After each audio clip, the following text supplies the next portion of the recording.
Welcome back, Martini Giant fans. This is episode number 101, featuring Bonnie and Clyde from 1967, directed by Arthur Penn and starring Warren Beatty and Faye Dunaway. And we follow that up with the very famous Easy Rider from 1967, directed by Dennis Hopper, starring Dennis Hopper, Peter Fonda, and Jack Nicholson. This is what we call the spark and the explosion. These are very, very important films. These are really almost the premise for all of Martini Giant. I can't believe it has taken us to 101 episodes to sort of get to this point. But here it is, very, very important films that we need to cover and why they're so important. Of course, this podcast does go even longer than usual, but it is well worth it because we discuss a lot of history. And it's an important part of history because these are lessons that were learned in Hollywood. Hollywood at that time was stuck in this non-ending thing where they thought that they were going to make musicals and westerns forever, and eventually it all collapsed. And it wasn't until movies like Bonnie and Clyde and Easy Rider sort of completely changed the face of Hollywood. One might say that we're in the same boat today, and we will learn from that history with all the superhero films and Star Wars and 80s reboots that we're doing today. And that's basically what we think we were in this situation. So this is an important part of history. We learn from what happened then and what could possibly happen from here. Now, besides this specific episode, 3 things about the show that I want to remind you. One, the first thing is, of course, I remind you guys every time, but just to let you know, we do record all these podcasts on Twitch, which means you can be part of the audience as we record them. That we usually record them on Saturdays, except for the next 2 Saturdays, we're actually going to be off because I will be traveling and it's just getting complicated. But if you want to follow us on Twitch, always do that. Twitch.tv/Martini_Giant. And it's always fun to have people in the audience contribute to the conversation. We'd love to engage with people on chat on that as well. The next thing is, if you've missed the Twitch, you can still catch us on YouTube. Yes, we started a YouTube, starting with the 100th episode. We decided to start an entire YouTube for this. And we'd love to have you be part of that YouTube and just check this out and subscribe. So all you got to do is just go on YouTube and search Martini Giant and we will show up. We don't have a custom YouTube URL yet because our YouTube is very, very new and we need at least 100 subscribers, which we'll get to very quickly. Maybe you can be one of those first 100 to get us there. Just subscribe to the channel and then we'll be able to get a custom URL. But otherwise, just go to YouTube and search Martini Giant and don't forget to subscribe. And you can see this entire podcast in a video form, which actually is pretty good. And we've actually starting to revamp our video format so that it's even cooler on YouTube. So go ahead and check that out. And the last thing is, if you're watching this YouTube and you'd like to be part of our Discord, I'm going to put a QR code right there. Go click on that QR code, and you can. That will give you a link to our Discord, where we have lots of people on Discord. There are lots of fun discussions. Our Discord is actually quite active and quite entertaining. So go ahead and check that out. But for now, please enjoy episode number 101. The Spark and the Explosion, Bonnie and Clyde, and Easy Rider. Oh, you're talking about, I'm sorry, you're talking about Eric. Yeah, no, he looks great too. He is definitely the Peter Fonda of the group, I'll tell you that. I'm a what are you huge gonna do, Peter man? Fonda fan. I'm a Peter Fonda huge is awesome. Peter Fonda is awesome. Do You you worked on a Peter Fonda film. I did. But You did. You realize that he actually lived in the town I was raised for a certain period with his sister? Jane? Yeah. They went to the same schools I went to as a kid. I know, apparently he and my No joke. father and him and Jane were playing in a backyard once when they were kids, that I've heard. That's so funny. Yeah, Yeah, that's a true because he story. grew up in the same neighborhood as you, buddy. We did. It's wild. I'm serious. Yeah, because the father worked in New York or lived in New York. And, but yeah, that's, I've always liked him a lot. I really always just cool. felt the connection to him. Of the entire old school, he, I think, remained the coolest through his life. He was a We Eric and I did both worked on Ghost Rider, which I've never actually seen. Storm. That included Peter Fonda, and Kevin Mack was the VFX supervisor on it. Who is one of the nicest people in the world. Mm-hmm. And one of the things he did is he took a video of Peter Fonda to address us, the visual effects crew, thanking us for all the cool, amazing stuff. Oh, what a badass, man. That's great. And so Peter Fonda's like, you guys are awesome. Thank you so much for making this look so cool. All your hard work is going to be recognized. It was like one of the, it was like Wyatt telling us how cool we are and wanted to pass us a joint. It was like, dude, that game recognized game. That's fantastic. That's good news. Mm-hmm. So I remember that. GRG. That's my old saying. That's right. Game recognized game. So these two this is this our 99th episode? I think this is our 100 and no. So this is our 101st. The 101st come out. Okay, this is our 101st. So okay, then it still works. I was going to say I think that these two movies we've talked about them a lot. We have. They are central to the core thesis of Martini Giant. They are 100% the beginning of why we think they are. It was because of these two movies that our love of movies evolved from the birth of these films. Yes. Yeah. Is that a good way to put it? I think that they come in handy in terms of what we mostly talk about now as an iconic moment. Yep. Right. And so this is like, we've been like, we touched on a bit when Scott was here when we talked about Apocalypse Now. Yep. And so for our next 100 that we're kicking off with this episode, I think this is a great kickoff episode for our next run, because this is iconic of a bunch of things that have been coalescing with us in terms of our thought. And I put it up on Facebook that we were going to do these movies today, and Donna Smith said, agreed, movies that created a change. Yes. Hell yeah, Donna Smith. Well, if people don't know who Donna Smith is, you've seen Donna Smith movies. Yes. She was a producer on Terminator. Yes. Her first film was Raging Bull. Yes. You probably own Donna Smith movies. So yes, thank you, Donna. Have you heard of a movie called Back to the Future? Yeah. These are She was the head of Universal, or head of production at Universal, or head of production and post-production at Universal for many years. And the first woman to ever be hired in Hollywood at that position, ever. Oh, absolutely amazing. Yeah. She is a champion and a legend. She is a champion and a legend. And so I like, if anyone knows, it's her. No, without doubt. Yeah. Yeah, these are movies that change movies. These are movies that change movies. Mm-hmm. These are a sea change in a sense, mm-hmm. right? Yeah. And one of the places where the story of that sea change is widely narrated is in the book that you guys recommended I read, and I eventually did read and absolutely love, and we've referred to on this podcast many times as well, which is Easy Riders and Raging Bulls. Yes. Yep. And obviously Easy Rider is in the title of that book, but it's about specifically that time in Hollywood where everything was changing. Yep. So big important thing.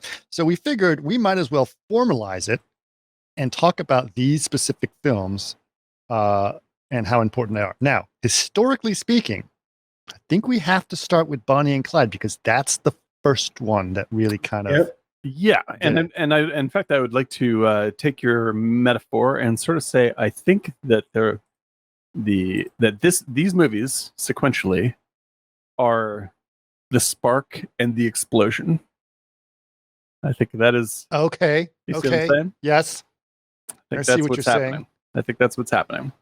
And now there's a lot of people also say that these would not have happened if the Americans, specifically the hippie intellectuals out there, weren't completely enamored by the French New Wave. Like they were basically ripping off. I think the spark is that, but I also think that is something it's not overlooked. I mean, people, but think about it. Jack Nicholson, Peter Fonda used to work for what's his name down in Venice where we used to work. Dennis Hopper. No, and Hopper. They all knew the filmmaker. He had his studio right by Venice. One of the greatest producers of all time. What's his name? Roger Corman. Yeah, it's the accessibility to make your own. I really think that, but because they did other things. Yeah. With that, it's like, why don't we just do it ourselves? Which was that spirit. Because remember, Bonnie and Clyde was a studio picture. Yes, and yes, it was. But think about. Okay, let's get into that. I just think that for Hopper, Nicholson worked for Corman, Fonda worked with Corman, and I think Hopper knew Corman. So the mechanism was there, right? They were like, "Why are we going to these guys, man?" Right, because like all of this stuff, like, and including. But I don't think they would have done it.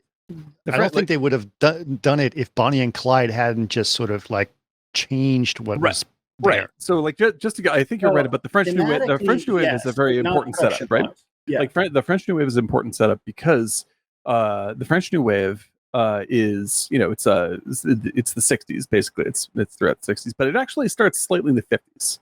And it starts because people like there was a real violent reaction in France to classical French cinema. Like there was an angry group of people led by Francois Truffaut, film critic of the time, who wrote for Cahiers de Cinema and a very well respected French film magazine. And they were relentless at criticizing the state of French cinema and the state of French, because it was all just this very proper sort of clone of Hollywood bullshit. Well, yes and no. Okay, hold on a second, because I have a little. Oh, go ahead. The French, they have, as obnoxious as the French are sometimes, have this big chip on their shoulder, and they feel they are the source of all cinema is France. Yes. They think they originated cinema. Of art. Right? Of art itself. Right. Yes. And to the point where the French government still heavily subsidizes the film industry. Oh, absolutely. As that is French. So, and that's because they want to support film as an art form, right? Now, Hollywood was not necessarily about an art form. It was about entertainment. Yes. This is actually a great point, because like in France, though, everything we're talking about, the setup for what this is, like essentially what I'm describing is like there's the spark and the explosion. All the rest of the stuff we're talking about right now is the gasoline fumes that are building up in the room. Like right, like this is the fuel for the fire. The fuel for the fire that is gaining more and more density per square inch as we go. Is a number of different forces, right?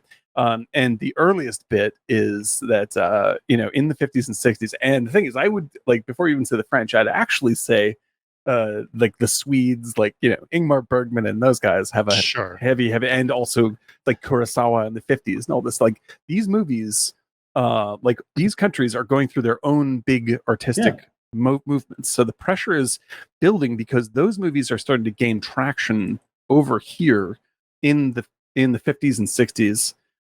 And you see, like, young filmmakers are seeing these movies and going, what the fuck? How come we don't have stuff like this? This is insane. And then in France, like with Truffaut and his gang, like they were like, fuck you, film establishment. Like you and your, earrings of Madame de and all this fucking formalist bullshit. Like, no, we reject it, right? And then people that were angry at Cahiers de Cinema and Francois Truffaut were like, well, you're just a bunch of fucking talky bullshit reviewers. Like, what do you know? It's easy to be a critic. It's easy to be a critic. It's easy to be a critic, right? And so Francois Truffaut said, you're right. So I'm going to make a movie, and I'll prove you my thesis. And he had never made a movie before, right? Never made a movie before. And out of the gate, he makes one of the greatest films of all time, the most cutting edge films of all time, which is Le 400 coups, the 400 blows. Right. Did I say that right? I hope I said that right. Yeah. Anyway, like that. So the 400 blows, which is still great today, and that shit got seen over here, and And so the French New Wave and Ingmar Bergman and Kurosawa and all this international film is showing up more and more in second-run B theaters and art house theaters. And like this is like essentially the Roger Corman crew is seeing these movies. Like they're seeing this, holy shit. But also everyone's at college now. Yeah, right. And this is like you're seeing film instead of as product, like Doris Day stuff, you're seeing it as art. Right. And this is extremely exciting, especially in a country that's in the middle of a very negative foreign war in which many people are dying needlessly. There's an incredible amount of social unrest, and young people are getting more and more disaffected by the situation, governmentally and everything else. The student revolution in France is just crazy, right? I mean, we 69, right? Before that, I think, wasn't it? I think I don't know, because we covered Masculin Féminin, which is a Godard film, which is my favorite. Yeah, that's a great one. I had not seen that before Martini Giant, and that blew my mind. That's one of the great ones. It is. And he was, remember, he was rebelling against the Americans and Vietnam, right? So, and that was 1966 when that movie came out, just to put that in perspective. So, like, all this is happening for America, and then, take it away, Eric, rock and roll happens, right? Right. And things go fucking bananas. Like, and there's no artistic representation of that energy in cinema at all. No, like, you go to the theater and you're still seeing Hello Talk. Hello, my darling. Hello, my dearie. And then meanwhile, freaking outside, outside you got Jimi Hendrix going. Exactly. It's like a completely different sound. Like, totally different worlds. Completely different worlds, right? And so that when the studio, I mean, the thing is, like, you have Warren Beatty. And Warren Beatty, to me, is a genius. I didn't realize how much of a genius he was. Splendor in the Grass. He put everything on the fucking line to make Bonnie and Clyde, man. Dude, this guy, from like his whole career is actually, like, I was late to the party and appreciating Warren Beatty, but now I'm a huge Warren Beatty fan. And like he was at this time, like he was still a studio heartthrob, like Splendor in the Grass, this kind of stuff, right? And he's like a super young guy. He is. He's a little hunky guy. He's a hunky dude. Yeah. And pretty boy. He had a little bit of an Alain Delon look to him. Yeah, sure. Right, exactly. And so like the studio loves him because he's a hot ticket. It's great. And he's like, that kid's a hot ticket. I want to make because I believe he's producer. I love Eric can just keep playing the old school Hollywood executive. You just need to give him a cigar on the side of his mouth. That's a hot ticket, kid. Exactly, dude. Get the hell out of my office. So Beatty coming into Bonnie and Clyde, it's like he's like the studios have all the fucking confidence in the world. Like, a gangster picture with the hot young stud we got, magnificent. And then they end up with Bonnie and Clyde. And they're like, what the fuck is this? Yeah. Now it's interesting because he really had to push for it. Like, I remember there was some stories about the way that it was written, and it was, I don't think they realized what was in it. Now, it's still, like you said, the spark. It is not the complete the fireball. Caligula of its time? No, it was just that, like, there's some bizarre sexual content in it. It's tons, dude. Layered, like glazed over like a turkey at Christmas. It's a fucking thirsty movie, dude. That is a sweaty, thirsty, crazy, intense movie. Does she not look like Blondie? Oh yeah, totally. Man, I mean, Blondie took a little of that look. I love that. She was a waitress too. Like, that Bonnie and Clyde outfit look of the beret and the pants. She's sexy as hell in this movie. There's no two ways about it. Both of them are. She is amazing. Right. But apparently, that was her like the person who did her wardrobe. Mm-hmm. So she wanted to do something different, and then the guy says, "Well, hold on, let's try that." And she tried this new look, and it became the look of that time. Like everyone wanted to dress like her. When she's like posing for the photograph, like that's like proto Annie Hall, that look. Yeah, just terrific, right? And like And so she's got that pre-Diane Keaton vibe. And the thing is, I've never, I think that beautiful as hell. Yeah, and she was a model, dude. She was like a big deal model. Yeah, and she's got a terrific vibe about her. Just like she had a great personality. Yeah, just as an actor, she's terrific. She was a little. Now, so what's interesting about it is that their acting in this was kind of between the two worlds a little bit. Yeah, you could sense it, right? Yeah, so their acting still has that style of the 1940s and 50s in some ways, but the content is jarring, fucking wild. Exactly. This is what I love about I love this movie. I think Bonnie Clyde's a great film, and what I love about this movie is that it keeps on trying to insist it's just a normal old style picture, and then it goes so fucking far that you're like, hold up, what is going on? And so you have these, all these Hollywood lit beautiful shots of Beatty, and it's like, absolutely, baby, this kind of stuff. But the stuff that they're saying, you're like, wait, what are we talking about? What is this? Or the first almost sex scene between them is just I can't even fucking imagine what the studio thought of this stuff. Wait a minute, his thing doesn't work. What is it? Wait, is this about boners? This is weird. Wait a minute. He's impotent. He's impotent. What's going on? Get out of here. And so the movie takes the context. Yeah, it's like the movie takes the context of being a 50s movie and then makes it a mid 70s movie. It's it's like 1968, 69, whatever the year is. And 67, right? So and so it is so 66. Where it goes is so far ahead of the curve that it's even watching it today, I was like, this is a pretty fucking shocking, weird movie, even in its own context. It sets you up for the shock over and over and over again, and you never get used to it. It's really, really terrific. Weird things going on. Yeah, it's a really freaky movie, right? And so and I think you're right. It uses this. It pretends to be one thing, and then it is this other thing, right? But that's a key thing. So it's still produced the same way that the old school things were doing. The DP, the rear projection stuff was rear projection. The way they flip the car, over, you can see the ramp. Oh, right? Totally. All old Hollywood gags. So all that stuff. So, flipping. And they play it up the music is fast forward. Right. Yeah, it's like they're doing a regular movie, but they're doing something completely else underneath it, and it's confusing as hell. Yes. And so when the studio gets a hold of this thing, they're like, well, this is a disaster. This is not going to work. And they don't want there's not a lot of effort to try to sell this thing. They're just the reviews come out, everyone's incredibly offended. And, the New York Times. No. They're not offended. They're just going, what the fuck was that? What is the studio mess? Right. Yeah. The initial reviews, the New York Times. I want answers. They were this is disgusting trash. Don't see this, whatever it is. And then speaking of great reviewers, Pauline Kael, young film reviewer for the New Yorker, sees this movie and goes, this is pointing the way to the future.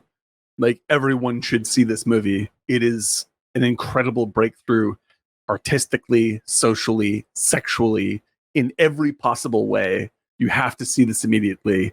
You've never seen anything like this. And she goes to bat for this movie over and over and over again as Beatty's pushing to take it on tour around the country and get it in theaters. And once it finally catches, it gets huge. It finally works and catches fire. It isn't Easy Rider level. That's a whole different game. It sets the stage. It sets the stage for it. Now, what's also interesting is that the studios had such low confidence in this that they basically, instead of paying Warren Beatty, because he was also a producer on it, instead of paying him his scale for or whatever he was going to be paid for this, they decided just to give him 40% of the gross. Yeah. He made out like a that's the fucking George Lucas deal right there, my man. Yeah. Okay, yeah, you can just give you 40%. Yeah, it's no, I think the story, and I may be wrong about this, but I think the story was he was fighting for it. And they were like, no, this thing is ridiculous. It's and I need more. It's okay, fine. Then don't pay me this, just pay me the gross. I stand by this movie. And they're like, this movie's never going to make any money. Great Take job. 40%.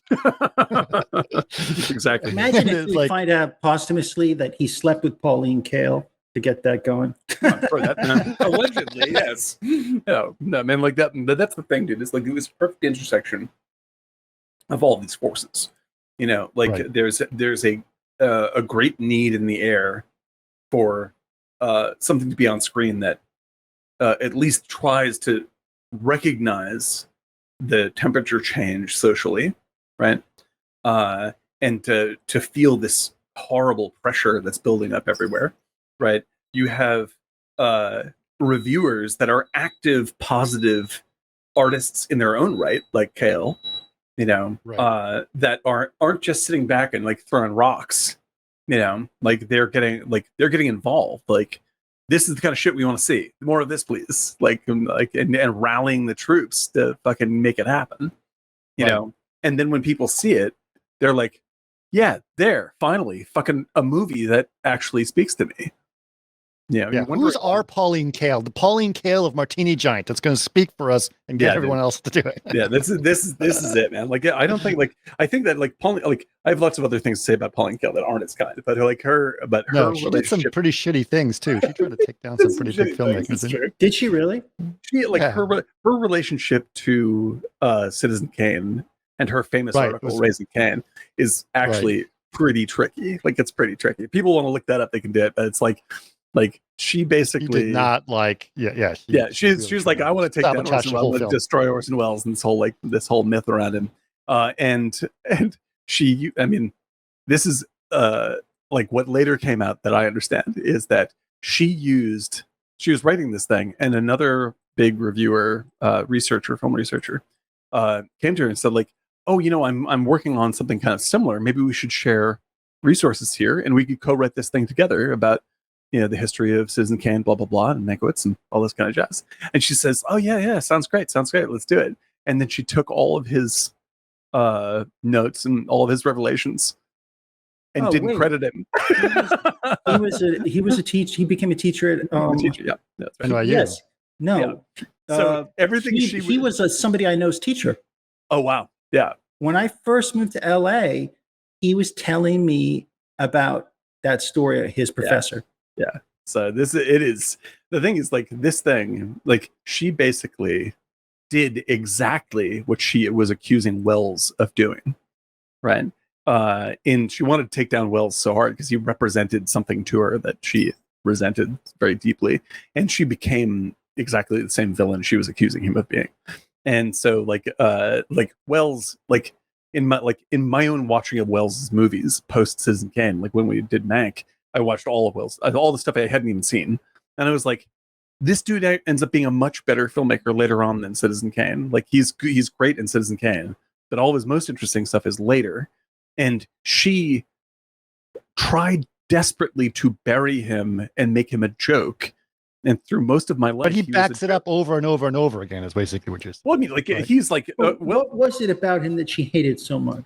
I'm not. That's kind of unclear, right? It's there's something about him as this mythologized Hollywood icon around that time, yeah, right? That, like, the same thing that motivates her to stand for Warren Beatty and Bonnie and Clyde is what makes her detest Citizen Kane, you know. And it's like her energy went south on that one, and it became her. Like, maybe it's the fact that she feels special about discovering Bonnie and Clyde and wants to be the person that does that. And Citizen Kane is so considered such a classic that hurts. Like, that's she wanted to take that down, right? And, like, I understand, like, the energy behind that, but, like, at the same time, like, you know, you, like, for most of my life, like, all the story was, Orson Welles made Citizen Kane, and the rest of his movies are more and more drunken disappointments and blah blah blah. Until I watched them, I was like, no, he is. That is absolutely not the case. The fucking reverse is true. But she's the one who buried him, and right. It's only through actually experiencing that I do realize that she was fucking selling a big bag of shit. Yeah, like, that's just dumb. However, I still, like, she's a great writer. She was a great writer of film. And her early days, I super support the way that she championed shit. And also the other semi-negative. This isn't her fault, but like her style of movie reviewing was very personal, very sharp, and very ironic in a way that people started to mimic that became what is now standard internet film discourse, which is, if any of you spend any time on film Twitter, is the most fucking desperately unartistic, nasty bullshit you've ever heard in your life. And it's awful. It's the worst. It's literally the worst. And her vibe, it was the model for the way the film discourse has degenerated into just crud. And so I don't like hold that against her, but it's like I think that that negative energy eventually won out in a way that I think is extremely detrimental to the way to like everything she championed when she was young.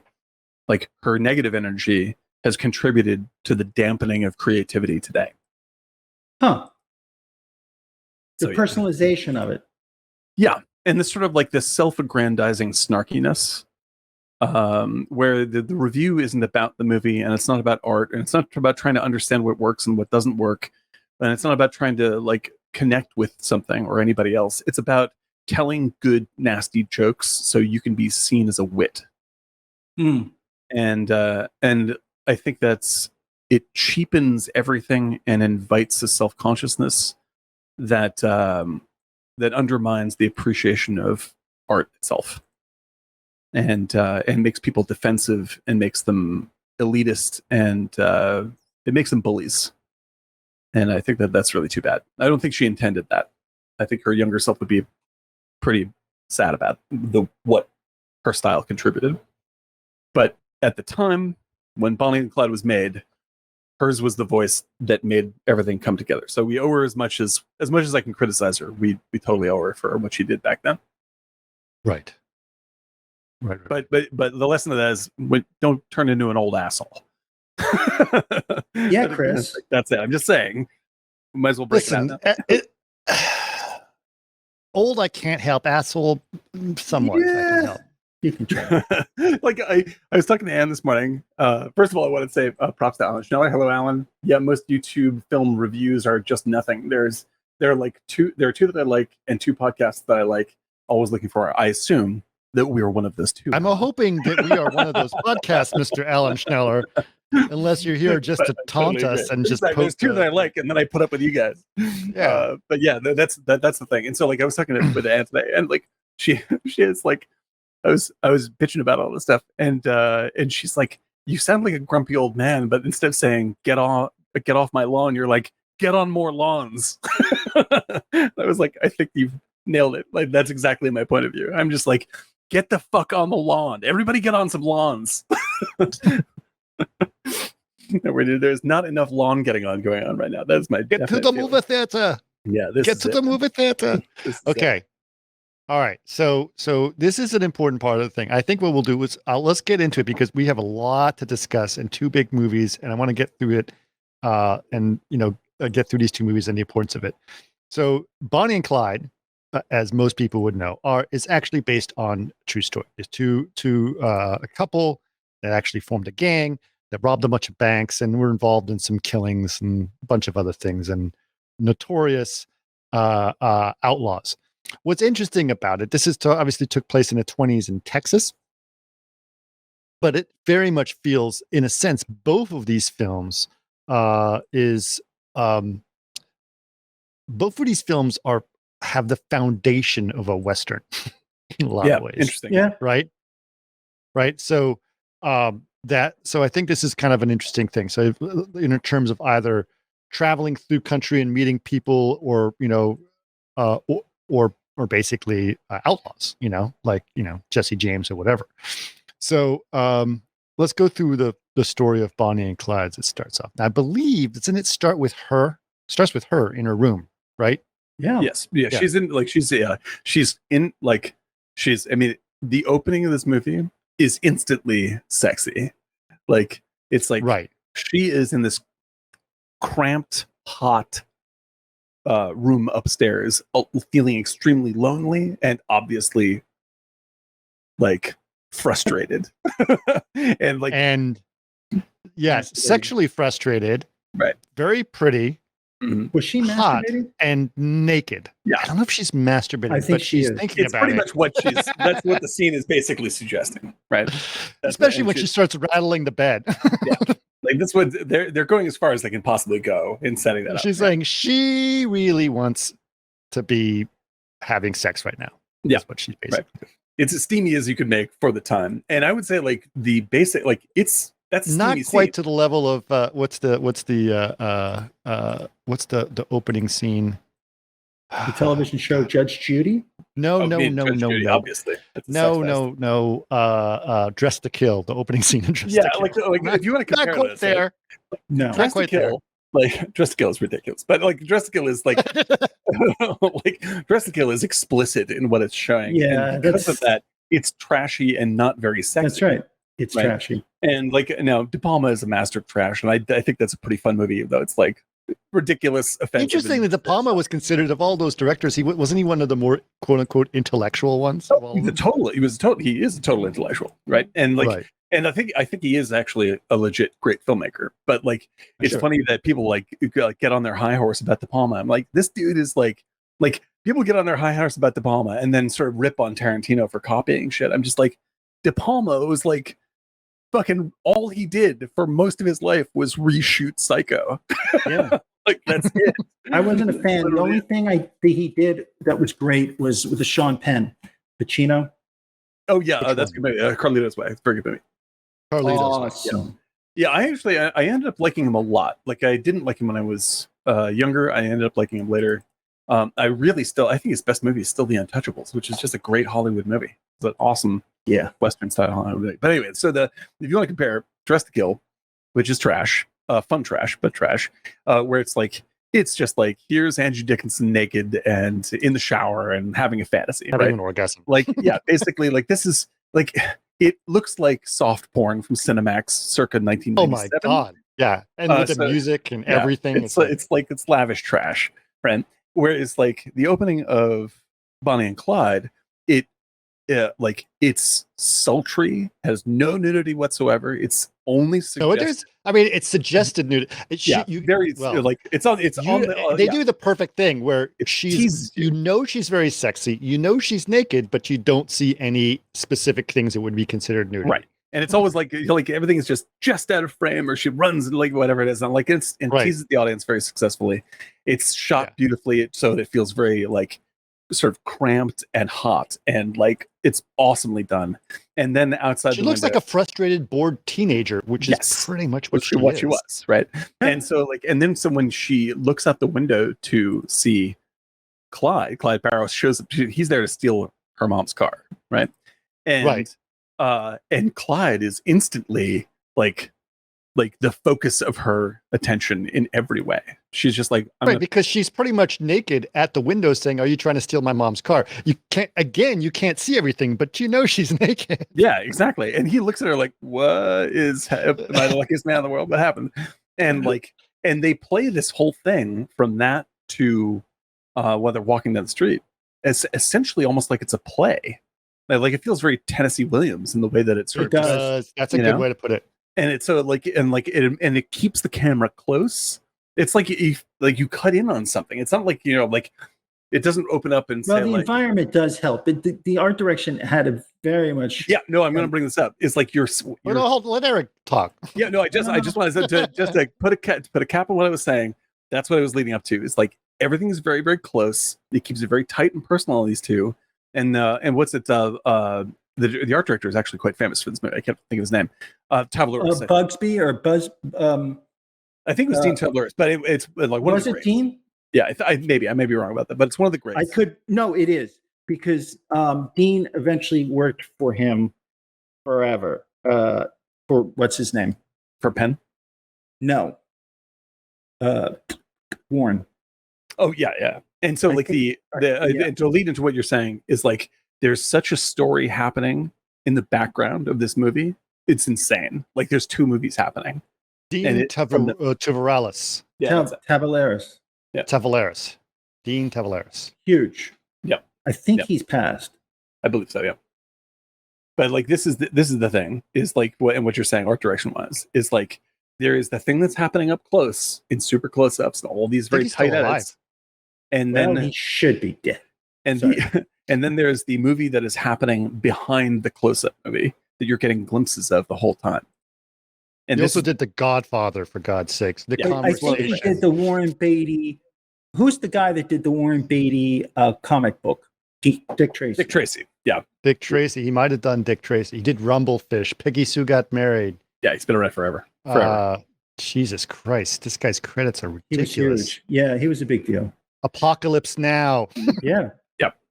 But this is like that's the greatness, I'm sure you'd agree, Eric, of great art direction is making a movie in the background of the movie. Yeah. Absolutely. Telling the story. We talked about this when we did The World According to Garp. Eric brought this up when he's like, all the things in her room are stories about her. Right. Like the boat and the thing and the, you were right, Eric. Remember, like that was something you brought up that was so specific about art direction and, considering your background. Yeah, no, I agree. I felt like it was very astute. It was very much like theater, but also that's the 30s, and 30s has always been kind of pulled from in terms of that kind of, I love the art direction in the movie, in both movies actually, because it is that kind of Americana. You feel like it's not so much a Hopper painting, but it's definitely got that kind of just the classic with the colonnades and the cool fonts on the windows. But it does feel like a Tennessee Williams play. Yeah. And there's a wonderful, I also think the way it was shot, particularly that with the way that kind of yellowy sunlight was perfect for. Yeah, the color timing on the movie is particularly fantastic. Like they really got this like good deep contrast, like really like deep black levels, and then the brights are like incredibly warm and satisfying, and these crystal blues behind it, but there's so much shadow, it feels creepy. Like it's really it's a really weird look. Like it looks like it's trying to be happy, but there's a lot of heavy grit. It's trying to be happy. Yeah. But like, that scene when they're walking down the street, like you start to see more and more of the identity of the world peeking in around the corners. Like you see the shops behind, like rundown closed shops, abandoned cars, all this kind of stuff. While they're basically having this sex talk, right? Yeah. And so like they're having this very distracting, sweaty, flirty business happening right up front, and in the background, you're like, what the fuck is up with where they're living? Like it looks like a devastated landscape. Well, I don't know if it looks devastated. I think it looks right. It's 20s or 30s? What is this? I think it's maybe 30. It's post crash. It's the 30s in the Depression. Yeah. Right. Post-crash. Okay. So it's the transition between the Western towns, the frontier towns, and becoming, because it's supposed to be West Dallas, right? Yeah. So, I mean, it's not necessarily devastated. It's just sleepy. It's not much going on. Well, it's also like there's rotted, like there's closed stores and rotted. Because what happened in 29 is the bank crash that destroyed everything and took away everyone's houses. Like, and so this becomes like the backstory of the movie that kind of gets addressed, but is really richly present. I also feel like that is, or could be, the film that really kind of, because there was always this 20s, 30s vibe in the 70s, and particularly the 30s, and a lot of the films after, like The Sting, everything had that same type of kind of the 20s, 30s Americana vibe, and like those downtown, and that really was like, in my memory, like the Great Waldo Pepper, The Sting, like, and even bands. I know like Alice Cooper pulled a lot from that 30s vibe, right? And bands started, the gangster thing with the big car and the machine guns, and all of that really came from pinstripe suits. Yeah, and Bonnie and Clyde. That's right. Yeah. Well, yeah, it's interesting.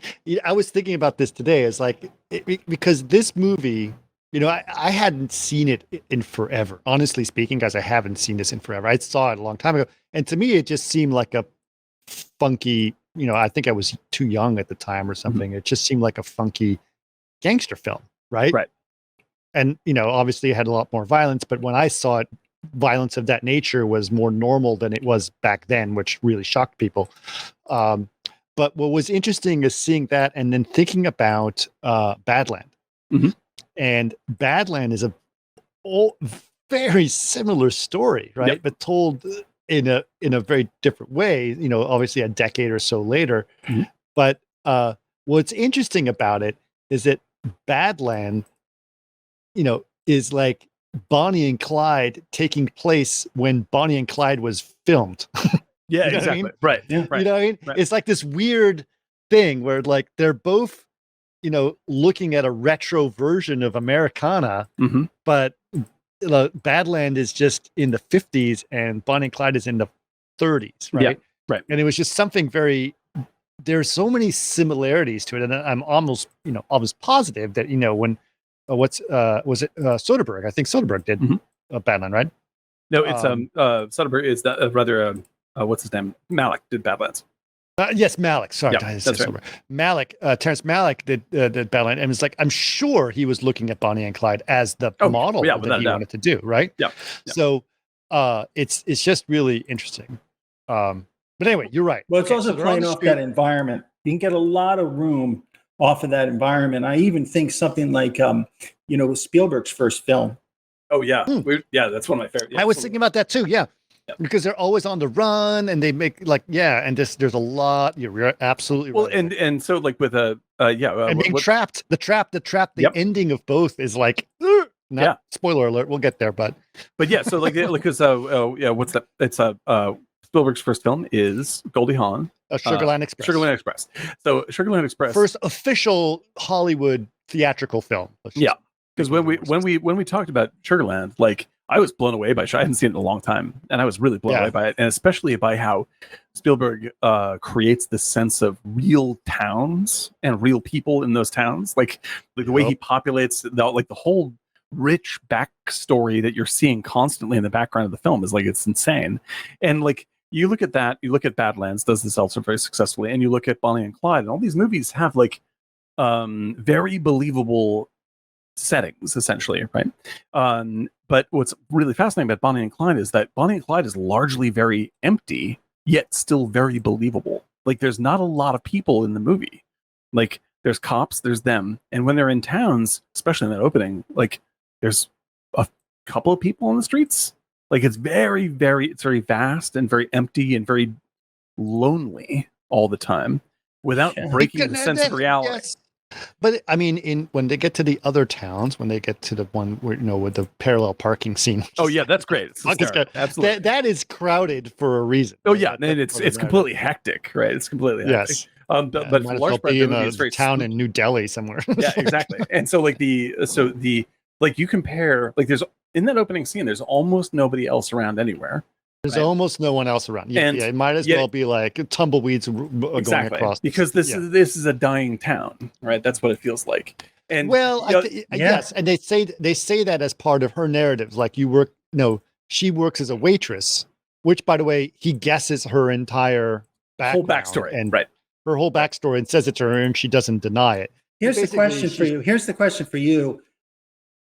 What makes you think he didn't see her and followed her home? And as soon as he followed her home, he saw the mother's car. Very possible. I didn't even think about that. Yeah, that could be true. Like, I think that like what Chris would. I always felt that. He was that type. He's stalking her and then using that information to. But he gets distracted by the car. He's like, I could probably steal this. Right. And then that could be true. Yeah. Then he kind of gets it closer to her, and he's like, you know what? I like you. And then he just totally bullshits her whole way, hustles her. I think she's intrigued by the bad boy.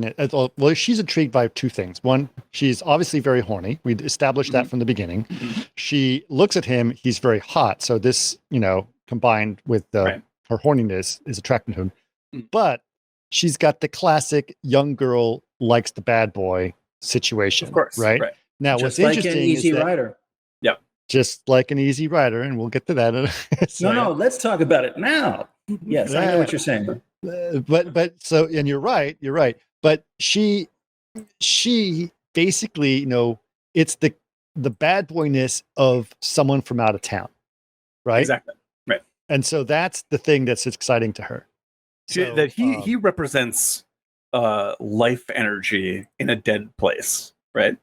And during the Depression. During the Depression. Or actually just worldliness.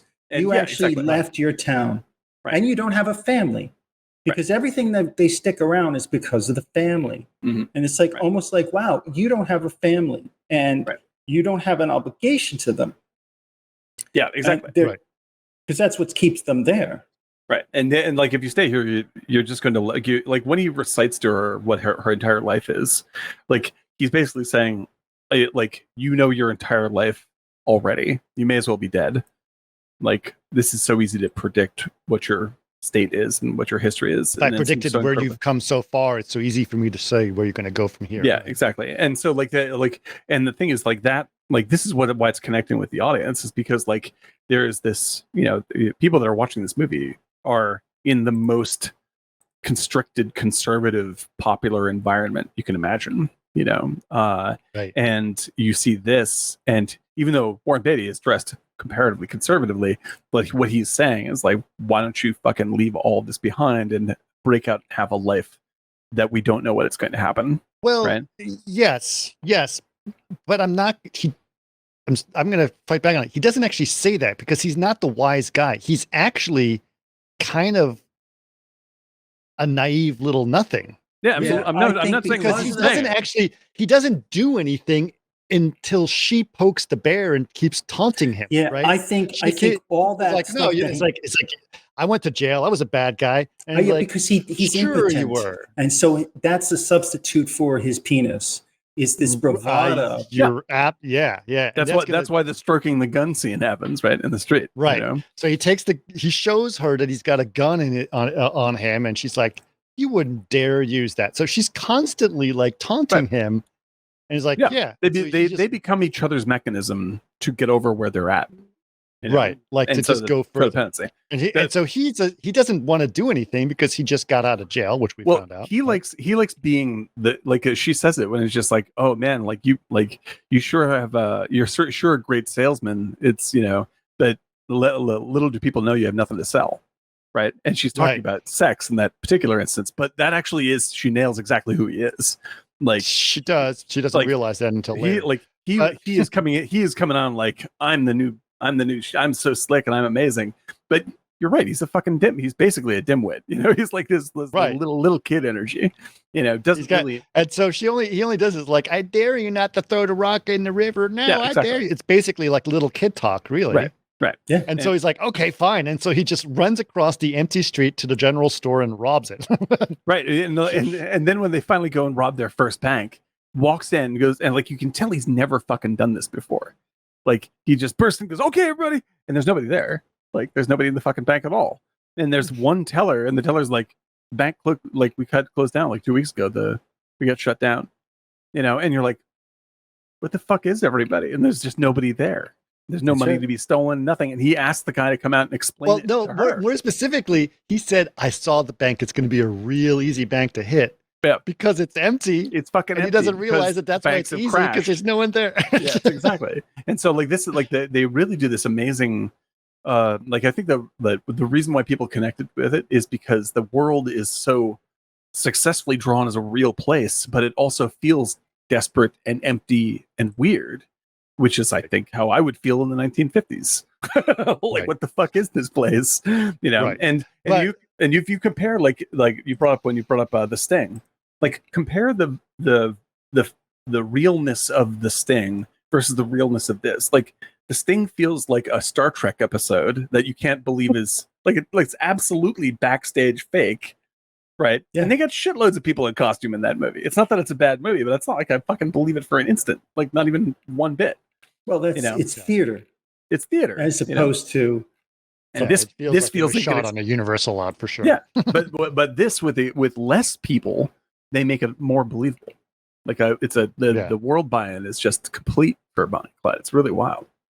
All right. So just to continue with the plot, after he robs the convenience store in her town, he robs a car, grabs her to get in the car, and they drive to, like, quote unquote get away. At which point now her horniness goes into overdrive, and while he's driving to escape, she is jumping all over him, trying to make out with him. At which point he's like, yes, but also, I'm not a lover boy. He says the weirdest things to get. Yeah, if you want a stud, then go get a stud. But I'm not a lover boy. Right. And, he basically kind of pushes her away, and she's like, "What the?" But I'm not gay, is what he said. Yeah, I'm not. Right, gay. right. I'm not gay. Is another big thing he says, and she is. And as soon as he says it, he hits his head on the car. Yeah. Like I think the that. Can you imagine, like, the people who's like the traditional Hollywood people, like, what the fuck? What is this? Like, this is not a What is masculine this? guy at all. Like he can't. Yeah. Fucking... No. Wait, you got Warren Beatty. He's supposed to be the symbol of. This could never have been done without Warren Beatty. Oh yeah, he's terrific in this movie. But I mean, like that's the thing. It's like he is anti-sexy in this movie. Like he fights against it. Right. You know. He didn't direct this, but he is pretty much the champion of this movie. Yes. Am I right? Yeah. Yes. Penn's a good director. He produced it, and he was the one who got it through Hollywood. He's the one who did all this. Yeah. Like, and Warren Beatty is really one of the great producers ever. Yes, Yeah, he's really, really incredible. And I like agree on that. he is completely hands-on involved creatively in the making of all of his movies. You know, Shampoo, everything like this. And like he has a thing that he wants to say, and he's going to make it happen. And so like Arthur Penn's a very good director, and that's why the movie is good. But the reason why it's saying what it's saying is because of Beatty. Like Beatty has big ideas. Yep. So at which point big ideas, baby. We're kind of in a same situation as Badland, where he basically takes the girl and they drive off, and now it turns into a road film.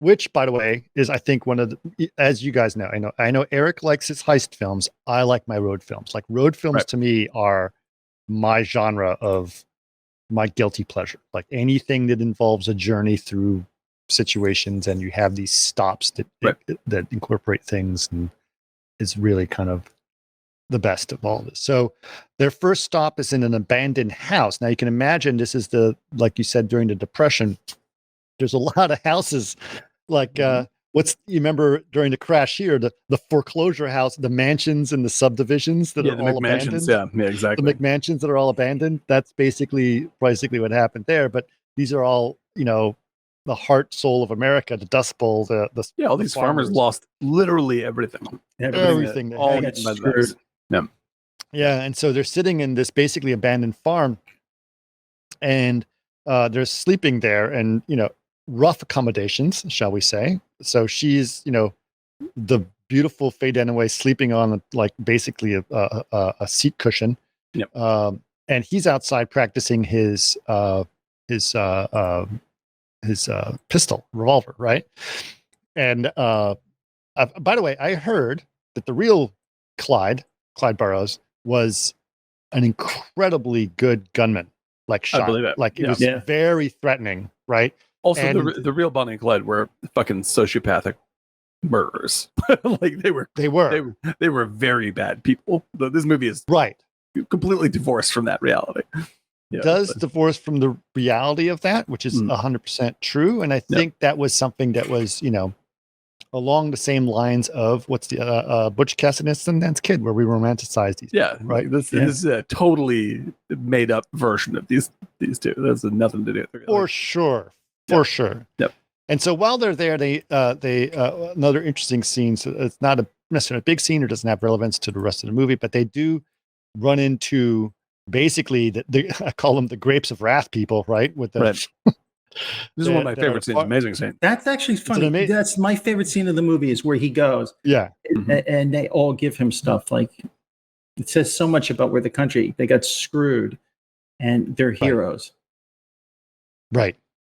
So they're sitting there. They're obviously squatting a house, and the guy shows up in a truck with a bunch of crap in there, and they've got their guns. It's no, that's not your favorite scene. You're talking about the guy with the family, right? I'm talking about the family. Yeah. No, I was the one where they're injured later in the movie, and he pulls up and asks for water. That's my favorite scene. That's way later. We haven't got to that. Yeah, we haven't got to that. That is my other favorite scene. Like that's an incredible scene, incredible sequence. Yeah. But yes, so they show up and the guy says, no, I don't want to, you don't need to, you don't need to pay me. Or it's like, I says, I used to own this place, but I don't own it anymore. The bank owns it. They took everything. You're welcome to stay. I just want to have one last look. That's basically what the guy says. Is me, and here's another cool thing I like it. Me and Ed or whatever the guy is, who's this old black guy, shows up. It's like, we did everything here. Right. They basically ran the farm together. Yeah. It's like we started this from nothing, and now it's all theirs, right? Right. And they're basically, which I liked about it is it's, you kind of acknowledged the importance of the poor black and the poor white man working together. They are poor people at that level, right?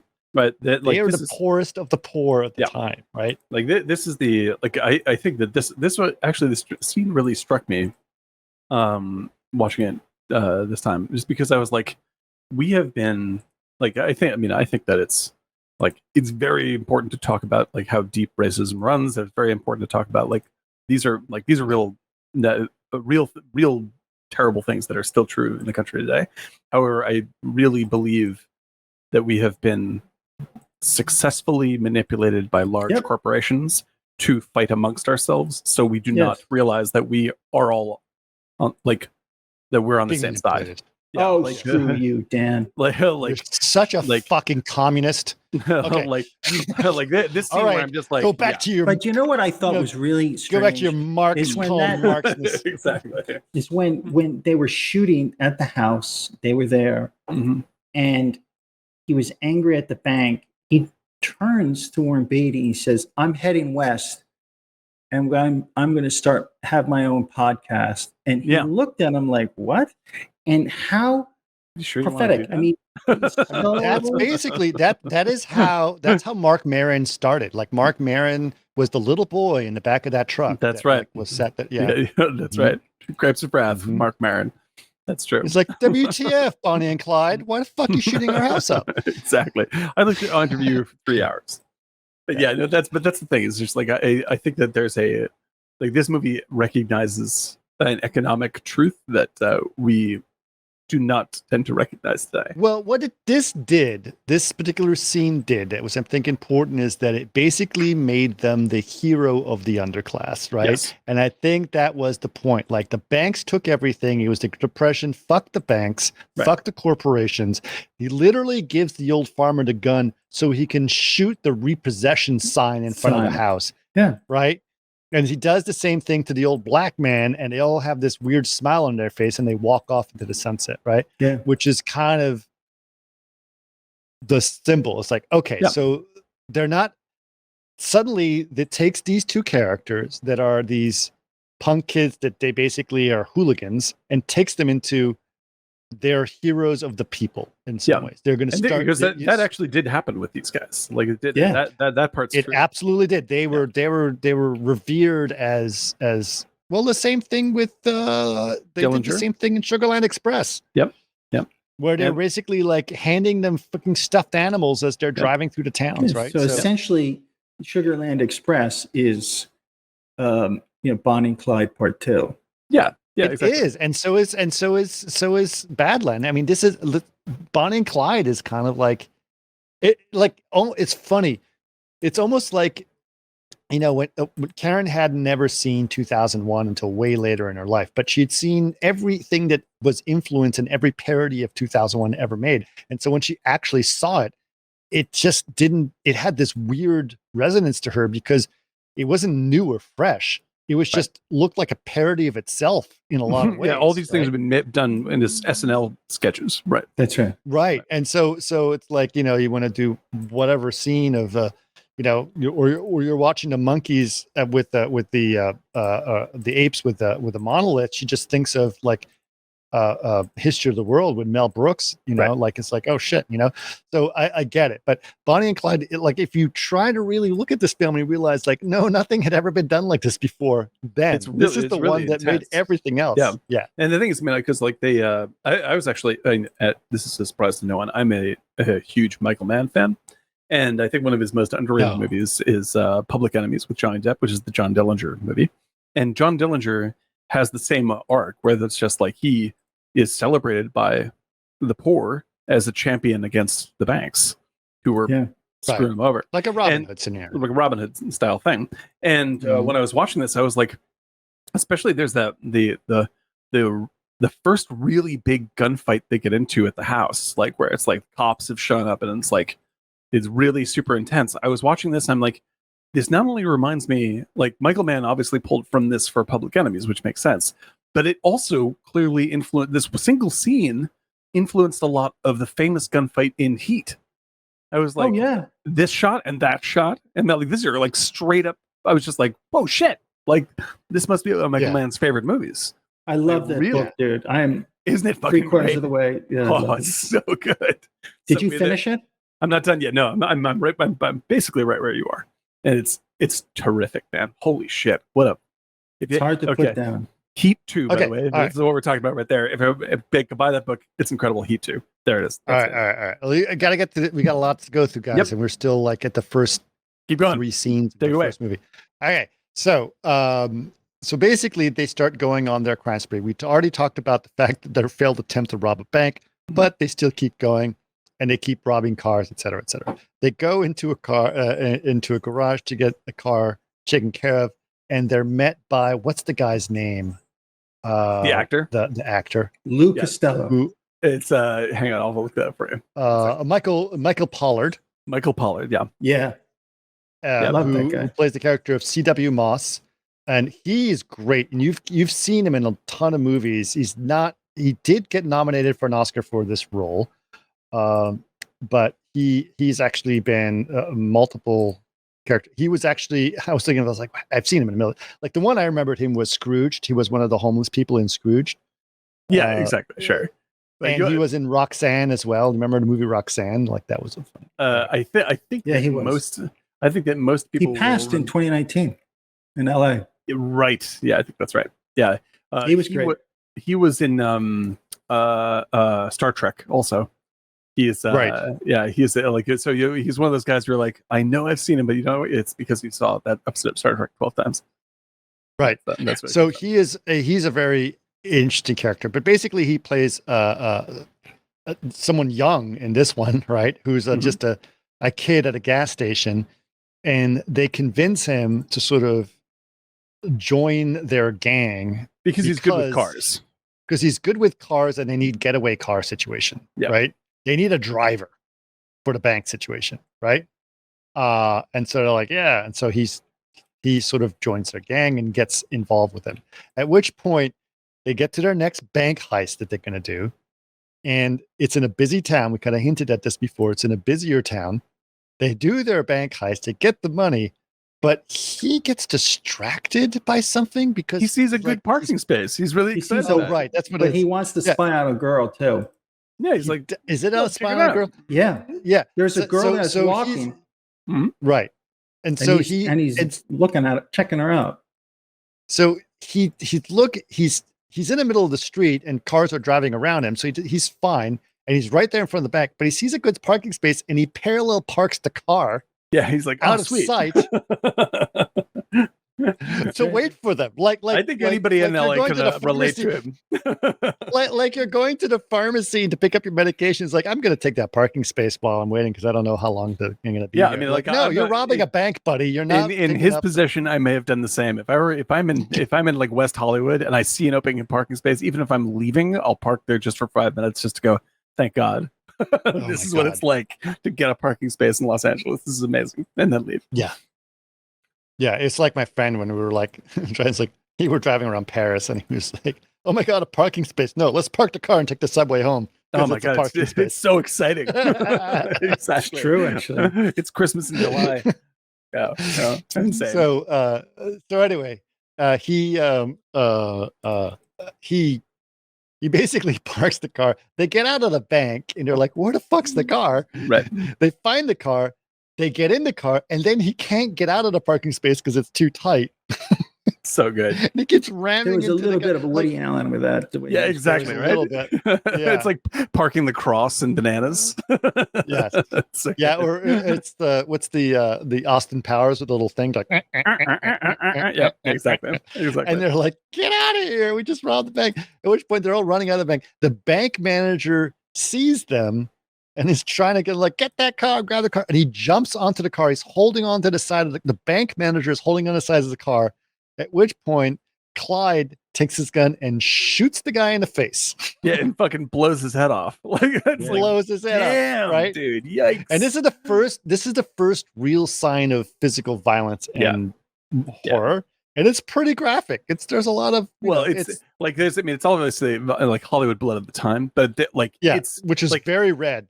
the editing is so abrasive because like you see the gun come up and then you hear the sound of the gun go off and it cuts to the guy's face pressed up against the glass of the door with a bullet hole already in it, and his face is just red, and then you're like, it's just there's jarring. a splat all over the glass. Yeah, it's extremely jarring, and it's such a massive tonal shift from even the scene you're in. Like the scene is like, oh, you can't because you just came from like a comedy skit of the parallel parking, and then someone's face getting blown off. Fucking head gets just blown straight off his body. It's and then so jarring. Like, and this is the violence in this movie. Like, I don't like. Obviously, we've seen way more violent things since then. I don't know what it would. I have no idea what it would have been like to be a regular theater moviegoer and see this in that context. Like, that's why they went to the theater after. Do you notice that? Yeah. Oh, yeah. That's right. They go to the movie theater. That's a great point. That's right, Eric. It's really good. Yeah, they're watching a movie about the super wealthy in the 30s, right? Yeah, it's like we're in the money. We're in the money. Yep. Gold Diggers of 1942, by the way, 1932. Okay. Yep, all right. Okay. This is all okay. Let's put this in context. The guy gets his head blown off. Warren Beatty. This is the first person he's ever murdered. Mm-hmm. He's very upset about it. He feels it could have been avoided if the guy didn't fucking parallel park the car. Exactly, dude. Right? Bonnie is like, what the fuck just happened? She's the one. She's like, grow up, you assholes. Like they're they're freaking out. It was going to happen eventually. Like, yeah, exactly. What do you think we are? We're bank robbers. Like, this is sort of right. And so they escape, and you're absolutely right. So 1930s, they go into a movie and they're watching. What was it called? Gold Diggers of 19. I think it's Gold Diggers of 1932 or 1922. And it's the We're in the Money, the skies are sunny, which is like, it's hilarious to me that all those movies, that's like, about like being rich. It's a great during the Depression. This is what happened because people were fantasizing about money. Like, this is it. Like, this is what they're like. I want to go to the theater so I can have an imaginary experience, right? That's why you watch the Kardashians. That's why I watch the Kardashians, obviously. I want to be like, I want to have their skincare regimen. I want to feel like them. And that's why, look at this, Sean. Look at that. It's amazing. I never even thought about that, Eric. I didn't think about the association of the 1930s, overly romanticized thing. Yeah. What's funny, and I guess with the Kardashians, you're absolutely right. They try to put them into these quote unquote real life arguments so that makes them feel like they're just like me. They're relatable. Like them. Like, relatable. You are not even remotely on the same plane of existence as these people. It's not even true. But yeah, like that's the thing. It's like, and the beauty of like the judge, I'd never realized it. They pointed out like that they go into a movie theater immediately to process what happened is in a fantasy land. It's fucking fantasy land. That's really cool. You're right.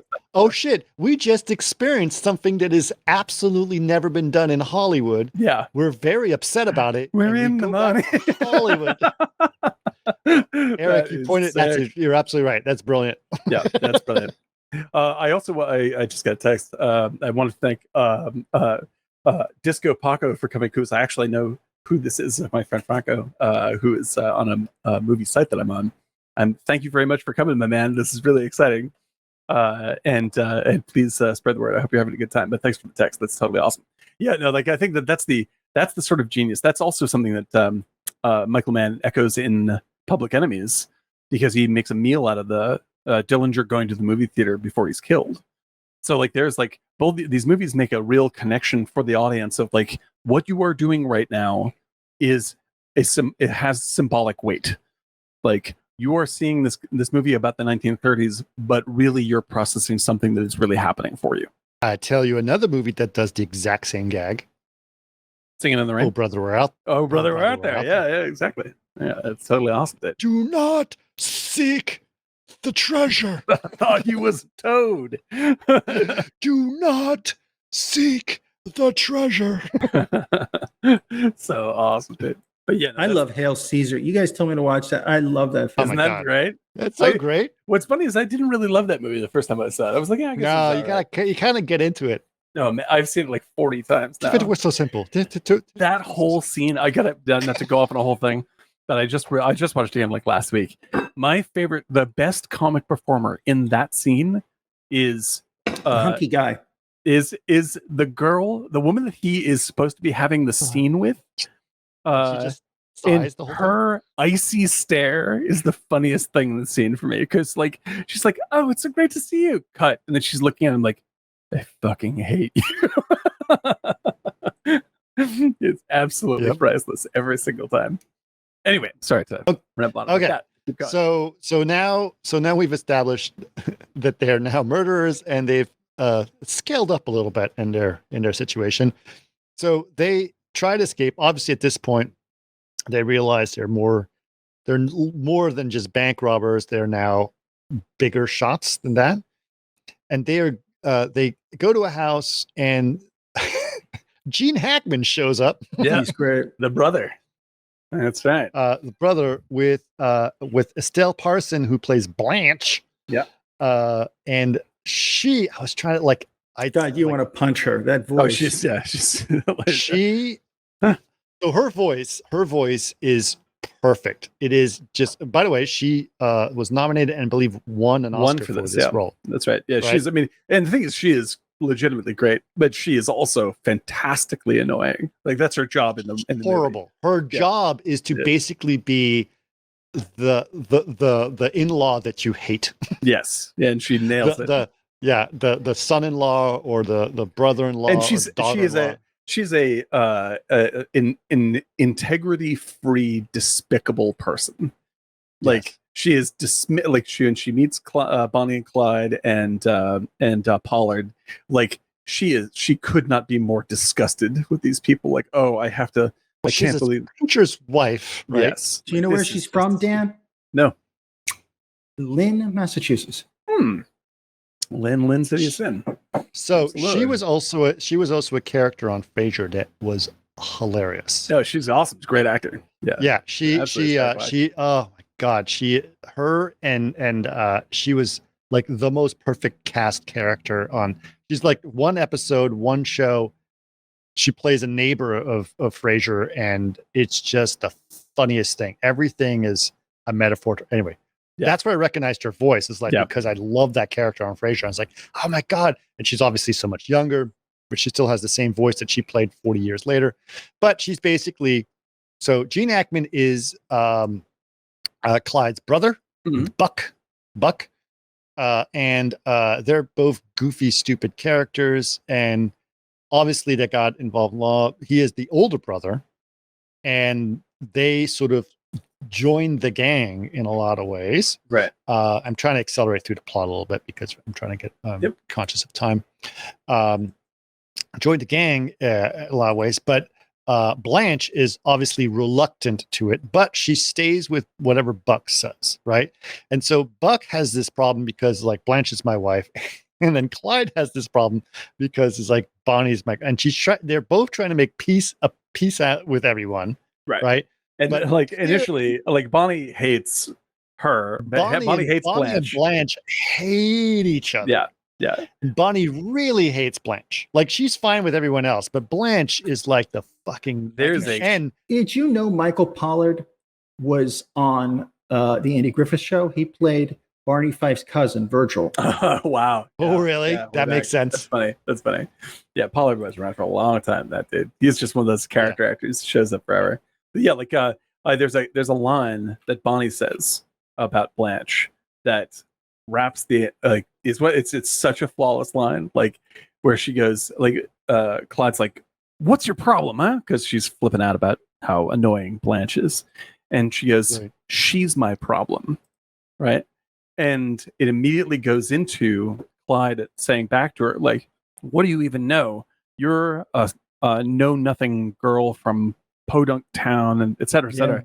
And so what she is saying is like, "This is who I could have been. Like, this is basically she represents who I don't want to be. This is who I'm trying to avoid becoming. Like I like what's my problem? She is my problem. Like within me." Right. And I'm just like, that's just a sharp bit of screenwriting. And like, and they don't. I thought Faye Dunaway's performance was she's terrific. Actually amazing in this film. Yeah, she's terrific. She's really good. Because that's the other thing that I think was interesting is that while she has all these things where she's taunting the boy and she does all her teenager thing, she's actually unbelievably empowered in this film. Yes, she's in control of very, much of the film. Very sympathetic towards Blanche at the end. She really takes over. Yeah, no, it's really interesting. They're like their character. It's a great point. Like their character arc together is really, it's very gently drawn. So like she understands this more as it goes along. And I think you're right. Like Dunaway really powers the movie. She's in control of where the movie goes because she's the smartest person in the room. Easily. Like with Beatty and Hackman, like it's actually a really wonderful characterization of you get a lot of sense of history between them. And like how they interact and how they sort of like, they're too old to be horse playing the way they're doing. And they kind of know that, but they do it anyway to kind of keep it up, and like there's the scene when like they're first catching up and you can tell that they want to talk about more serious things, but they get afraid to do that. So then they start joking again immediately, and then there's the great bit where like it's basically the conversation fades down to nothing between them. And Gene Hackman just starts going, "Ooh," and it suddenly just starts like to keep up the appearance outside that they're having a good time, even though it's actually sort of like there's a little weird sadness about how where his life's gone and how weird this is. Yeah. And so like with they're basically little kids. Estelle Parsons is a screaming child, right? The whole time. Constantly screaming. And then you have like as high pitched as like the dog whistle sharp. Shut the fuck up. She had the most to lose though. Oh, without a doubt. Yeah. She came from she didn't come from a broken family. Right. No, she was a preacher's daughter. Right. And then you have Bonnie, and Bonnie is with Dunaway. Dunaway is the only one who is motivating the thing the whole time emotionally, right? Right. And it's only when she finally gets distanced enough, like she's like, I just need to see my mom. Yeah. Like, and it's really heartbreaking and sudden when that happens. Like they're in so deep by that point, and they're all basically committing crimes together now. And then suddenly she just disappears. She just disappears. And they're like, where's Bonnie? And Bonnie's like, I just need to see my mom. And then when she goes, and then when they finally go, okay, well, we'll find a way to do that. It cuts to the scene of seeing the mom, and the whole filmic style of the movie changes to this soft, gauzy lensed. It looks like they're at the beach, and like it's this total, like everyone's a family and they're hugging and there's kids and all that. That was filmed through a dirty window. Did you know that? Oh, it's great. That's brilliant. They basically took a dirty window and they filmed it through there. So it feels nostalgic, like ultra nostalgic, right? The whole sequence. And like what's it's like, I remember it. I was thinking, oh, that's when they go to the beach. They're not at a beach. They're in a gravel pit. Yeah. Like it slowly reveals that they're just in a fucking sand pit someplace. And it's not like none of this stuff is as romantic as it seems. McGregor says like turn left, Clyde. Oh wait, wrong movie. And it's not Clyde, it's Hyde in that movie. I believe you're talking about Raising Arizona. But check that one. But yes. Hello, McGregor. Good to see you. I just want to get the mother-in-law scene, or the mother scene is very, very sad. And we'll get to that because I have to sort of establish where that came from. But basically, they rob a couple of more banks. I'm trying to get through this. Sorry. Rob a couple more banks as a group now. So now they're the gang. they're the Burroughs gang, right? And they do their whole thing. Blanche is a fucking nightmare. She's always the one that's gonna get them in trouble as she screams and does whatever else is going on. Right. Yeah. Yeah. I just have to correct. Yes, McGregor. That is from Every Which Way But Loose. Right? I'm right. Okay. I thought it was Turn Left. Turn Left, Hide. No, wait. No, I thought that was from Raising Arizona when they're robbing the bank in Raising Arizona, and it's like Turn Left, Hide. You remember? Am I right? McGregor, let us know which movie you're actually referring to on that one. Okay, I'm almost positive that he's talking about Raising Arizona. Turn Left, Clyde. Okay. Okay. First of all, you're both wrong. It's Right Turn, Clyde, and that is from Every Which Way But Loose. I think we're on the same page now. Okay, everything's good. Everything's corrected. Right. Right Turn, Clyde. Clyde is the orangutan. There you go. It all makes sense now. Isn't that funny though? Because remember the scene where he steals in Raising Arizona? Exactly. So you gotta get the on point. Like the Huggies. Yeah. The best. the hug. Okay, we can say that the Huggies scene is one of the greatest sequences in all of film. Correct? Like that's like since the 30s, the trying to get the Huggies back. There's something about that entire movie. I mean, we've done a couple of, we obviously did a couple of their films, but like we haven't really covered Raising Arizona as like one of the classic comedies masterpiece of all time. Yeah. Anyway, not to go off too much of a tangent. Yes, we are all on the same page. We should cover both Raising Arizona and Every Which Way But Loose. That's really. Oh yeah, that's a good down movie. To those two lines getting confused. I think we should dedicate an entire episode for that. I think that makes sense now. Okay. That's going to be the McGregor 23 episode. Okay. The McGregor 23 episode. You are dedicated, my friend. This is it. We're gonna okay. All right. So at which point they go on quote unquote vacation to some other town. They rent a house, they get some groceries or whatever they're doing, and they're staying in this house. It's like they went to an Airbnb. I love this thing. Yes. Yeah. Right. Part. Right. And because they go to the Airbnb, and they somehow the cops get some wind of them. How did the cops get some wind that they're at this house? Because they were in this grocery store. Grocery store on the gun. Yep. No, that was from a different scene. That was scene. No. It's because the grocery store delivery boy comes to knocks on the door. He was working with the cops. Right. He told them or something. Yeah, he tells the cops because he's like, there's someone looking at me through the window. They won't let me inside. They have a whole shitload of groceries, like $100 in groceries. Like he tells the cops, and the next thing that happens. $6.23. Sorry, that was a lot of money back then. That's $100. But yeah. So the cops show up in mass to their house, at which point they have to do a getaway. Which this type of getaway was probably also something that was not done to this level.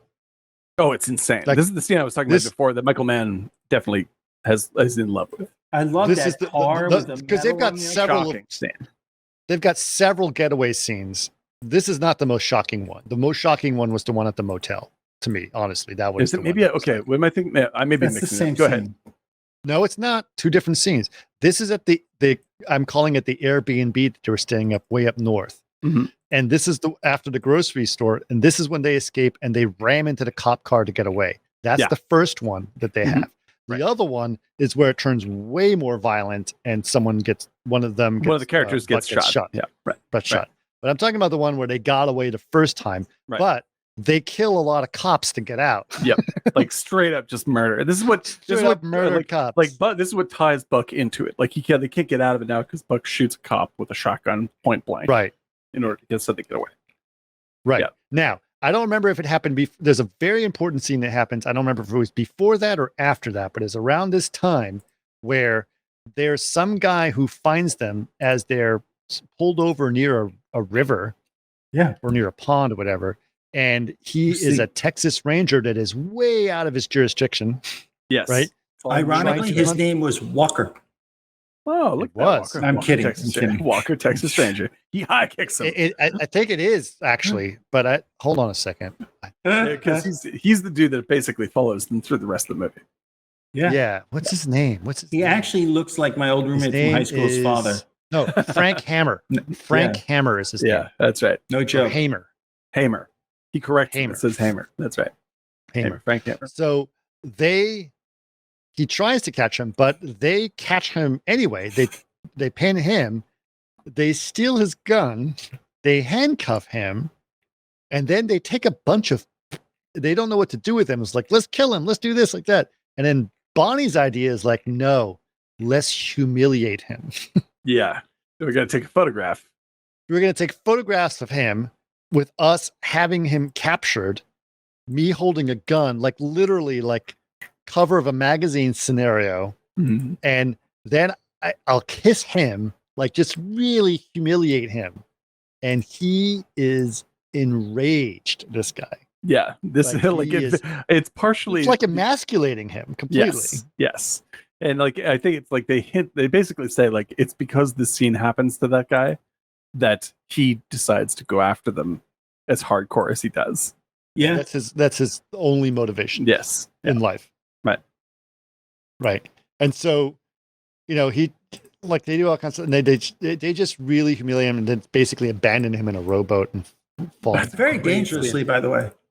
Oh yeah. What? God, it's crazy. Crazy. Dangerously. I mean, it's like, yeah, that's another wonderful scene because like it's so you could flip over and die. Yeah, exactly. And like he's tied up, right? And so like that scene starts out so sort of funny and jaunty, right? And then when he spits in Bonnie's face, Clyde loses his shit, beats the shit out of the dude, and dumps him in a rowboat and pushes him out onto the lake. And it's like it's really jarring. Even like Gene Hackman's like, "What the fuck are you doing? Like, what is happening here?" And it's it's one of these bit like you can see that Clyde is sort of like in control as he wants to pretend that he is, has almost no control at all. And it's like his. Well, I think it's interesting because there's something interesting about Clyde because he is so unbelievably defensive and aggressive towards Bonnie. If anything happens to her, and I think that's part. He almost overreacts on everything, and I think that's part of him compensating for his impotence. Right? Absolutely. Like I can't have sex with her, but I can defend the shit out of her. Yeah. Like I can totally be the man, except for the sex part. Except for yes, exactly. Yeah, it's such a like it's one of these great revealing scenes. And I look because I'm a huge fan when you have like, and this movie has like 7 of them, like when you set up the tone to be one thing and then you smack the audience into a different tone is fantastic. Right. And this movie is terrific at doing it. It's one of the all-timers. Right. All right. And I should note that there's been at least one more scene in the thing where up to this point where he attempts to have sex with her and fails again. Like it's like they just can't make it happen. Yeah. And she still loves him. Right. That's the thing. It's like she's like very frustrated, obviously, because she obviously wants it, but it's just not going to happen. Not going to happen. Right. Yeah. Ain't going to happen, girl. Ain't going to happen. Right. So, anyway, so where are we? At this point, okay, so they escape. They've got, they've murdered a couple cops at this point. She tries to see her mother. I think we've established that scene. Which is a very weird sort of family setting. They all know who they are. They all know that they're quite famous. They're quite famous at this point. Yeah. But they're still treating it well. The mom is a little bit spacey. Yeah, right? She's a little adult, right? Yeah. And then, like she's like going, but I love that first of all, the scene is shot through the dirty window, like you pointed out, which is fantastic. Yeah. So it feels very otherworldly. Like it's very windy and dubbed and strange, right? So it feels very, it feels like a strange flashback almost, right? And then the mom herself is like, "I'm just a confused old lady, and I don't know what's happening to me." And you're like, this like she could be her grandmother, but not mom, right? Like it feels everything is like because she's young. Yeah, it's really wonky. It's very like off-putting setup. But then at one point, Bonnie says, "It's like we'll like what's his name? Clyde says, we'll just move, 3 miles from your house." I was like, if you move 3 miles from my house, you'll be dead before you know it. Yeah, exactly. Here's the thing. I also it's like wait, yeah. I feel like that Bonnie was actually older than she was. And you get that from the Gene Wilder. Gene Wilder character, yes. His we're going to get into the Gene Wilder character because I have a lot. But she says, I'm 33, and he's 33. shocked. So everyone's kind of lying in a way. Right. So I kind of in this round, I was like, I wonder if she really was older, but she didn't want to tell him. Right. Which makes her a totally different person, really. Or she may be like the she might be the baby of a huge family, that kind of stuff. So it's really distant from it. It's like the mom is just like from a totally different era in that scene. Like it's really weird. I mean, I think it's on purpose weird, but it makes the whole thing very strange. And the scene is basically saying, like, you're never going to see her again. This is it. Like, like you're headed towards death, and she's out of the picture. That's it. That was nice. Thanks for the last visit. Yep. All right, let's talk about the Gene Wilder scene, because that was a crazy scene, and it was like out of nowhere, and it was totally comedy. But I have some specific things to talk about it in a sense, either now or later. But basically, they need a new car, and they decide to start stealing a new car in front of this house. And in front of the house is a man and a woman that are making out on the front porch. Right. And as they're doing that, of a nice neighborhood. Neighborhood. In a nice neighborhood. Right, exactly. And the one is like, isn't that your car? And he goes, and then you realize it's Gene Wilder, which to me is like, oh my God, it's Gene Wilder. It's out of place suddenly in this movie, but it is Gene Wilder acting completely like Gene Wilder. Yeah, but that was before Gene Wilder was Gene Wilder. And he's hysterical. He's really funny. He is absolutely hysterical. Pre-producers. Right. Yeah. And he's like, what's the wife's name? He says all the noises, the Gene Wilder noises, like. And the thing is, like, Wilder is like another emasculated character. Like, totally. Like he's macking on her like he's the big man, but the moment like anything serious goes down, he's like she's driving, and he's like, oh, I'm so mad, but she's the one who's fucking chasing them down. And by the way, you notice like he's clearly the wealthiest, you can tell. Yeah. And what does he do for a living? An undertaker. He's an undertaker. And that's the punchline of the whole scene. Like, right. All right. Goofy, but let's get, so what basically happens is they steal the car, they get into her car to chase them down with their car. At which point they're like, get him. And then they decide, they're chasing us. And then they decide, and I was like, maybe we shouldn't get him. Maybe we should just get the cops. They turn around to get the cops. At which point it's like they're turning around. At which point they say, let's go and get them. Is that not out of Fargo or what? Yeah, seriously. Right? Yeah, it's totally like Fargo or or basically the ending of Easy Rider. But anyway, they chase them down and they stop them, grab them, and put them in the car with them. So now all of them are in the car, right? The whole group, like the both couples, CW Moss, all three couples at CW Moss. That's 7 people in this tiny car. Yeah, exactly. It's 7 people in this car. Yeah. Right.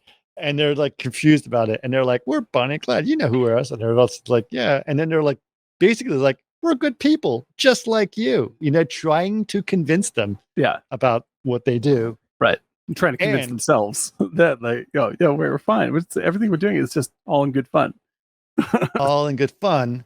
And this is the thing that gets to me. And this comes up as an issue for me, both in this film and in Easy Rider, is that Gene Wilder makes a point of saying, I'm from up north.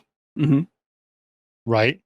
And he speaks differently and more intellectually than they do. Right. And this was a common thing back then, which I think is very problematic, is that the South is portrayed as dumb and stupid and uneducated. Yeah. And the way that even Warren Beatty talks and Gene Hackman talks and everyone talks is, even though they may be saying things that in a sense actually are quite revealing, they are portrayed as uneducated. Mm-hmm. And the South has been portrayed by Hollywood as uneducated for a long, long time. Mm-hmm. It's very, very much true in Easy Rider. It's right. verges on Texas Chainsaw Massacre territory. Yeah, well, verges on. I can understand why some people in the Southern white people feel like they're the ones that are being oppressed, right? Like I'm not sure. I think that Bonnie and Clyde is not particularly. They're all like it's all across. It's like the Southern Midwest. Because at one point they're like in Iowa and stuff like this. So it's like. I understand, but they're basically all talking about Southern or like Hicks. Yeah, right? like that. Well, like I think it's much more like. I mean, obviously Pollard is a complete hick in this movie. Right. But like Bonnie is very smart. But so is Clyde. And Bonnie is smart, but she talks like a Southerner in slow voices, right? Yeah. Specifically, Gene Hackman is the only person that speaks intelligently, even though he's not necessarily the smartest person in the room. Gene Wilder, right? Rather. Gene Wilder. Yeah. So he is like, specifically calls himself out as saying, I'm from the North. Right. And so like, I would say that it actually makes more fun of Gene Wilder than it does and his northernliness, because he is an emasculated coward. Like he's obviously, I'm very, very educated. I make a lot of money, and he's a fool because he didn't realize she was 33. Yeah, like he's a fool. Like his situation is not what it seems. He is a coward. He is and like in comparison to the people that he's with, like he's no competition at all. He's like, he's a wet noodle compared to the rest of the crew. And so like I think the film's attitude toward, if that's the only Northerner, it's not a great vision of the North. Like this dude. No, but I think that there's anyway. I'll get to. I get what you said though. I'm getting to my Southern stuff later because I think it's something important to deal with in general. But anyway, that I think was an important scene. Obviously, through that thing, they are all having hamburgers in the back of the car, and they're enjoying it. And apparently, the guy who plays CW, Pollard, whatever his name is, didn't realize that you're not actually supposed to eat the food because you have multiple takes. But he actually ate those hamburgers, and it had 12 or 15 takes. That's a lot. And apparently, he was completely like he ate so many hamburgers while trying to film that scene that he got really sick. That's hysterical. That's really funny. Guess that's how movies are made, man. Just keep eating hamburgers. Keep eating hamburgers. How come you guys ain't fat? What's happening? Yeah. No, man. Yeah. It's funny. Nope. And you do the same take 12 times. Yeah. Anyway, so that was a little fun piece of trivia that I found out. Okay, so then again, I like the way you defend Bonnie too. You're like, so Bonnie really is. You're talking like your parent. I'm so proud of no. Like Bonnie does not have a school. Yeah, she's very, very smart. She's very interested in reading about biology. Yeah, she's so good. She's good. She's taking AP French next year. It's nice. I mean, it's really, things are really picking up for her. Things are really great for her. Really, really great. But basically, the punchline, that is, you're right. You're familiar. But they basically asked him what he does. And he goes, I'm an undertaker. And Bonnie says, fuck you. This is over. And kicks him out. Like, they were all getting along great as friends, which is weird, right? Mm-hmm. And then like, this is over. Done. Yeah, she can sense death on the horizon. She writes a poem about this. Like she's more sensitive to like there's no way out of She knows where this is going to lead to. Yeah. Okay. So now at this point we've established that.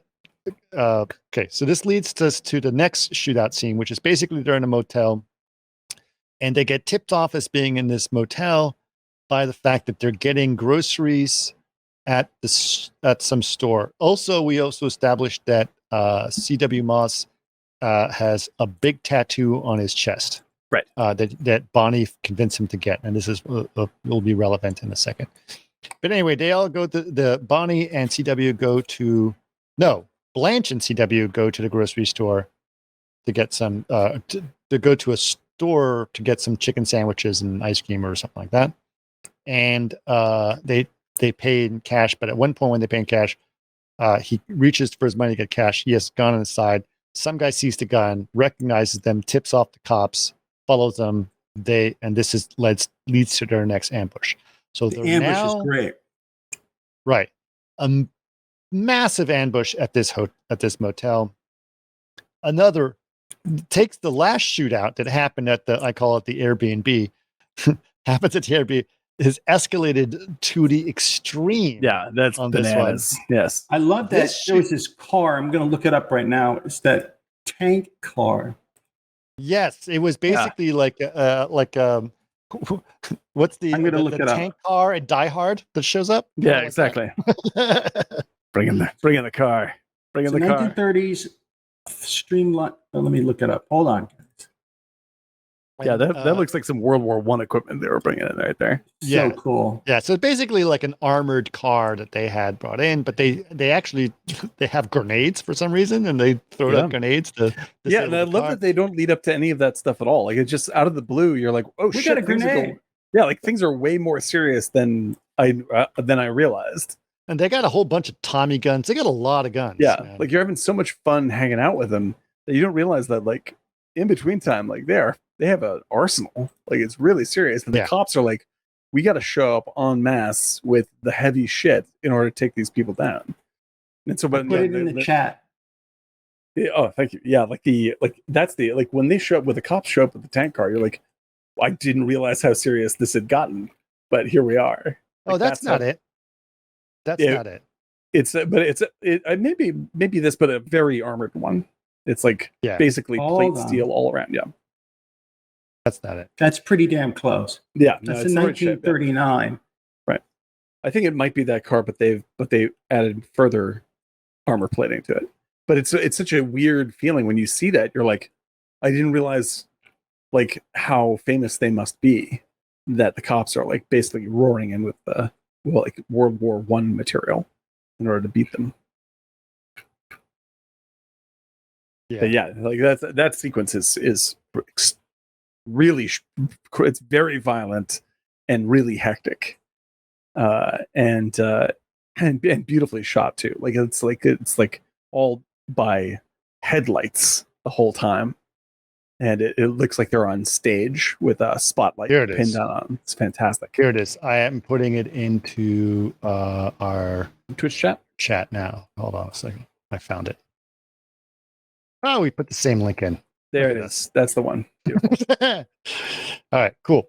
Anyway, so during this shootout, things get way more serious. Now, C.W. Moss actually takes on some pretty is actually one of the bravest one of all of them, honestly. Like I was looking at that stuff that was going on. But then Buck and Blanche try to hide behind a mattress as they try to get out of their spot.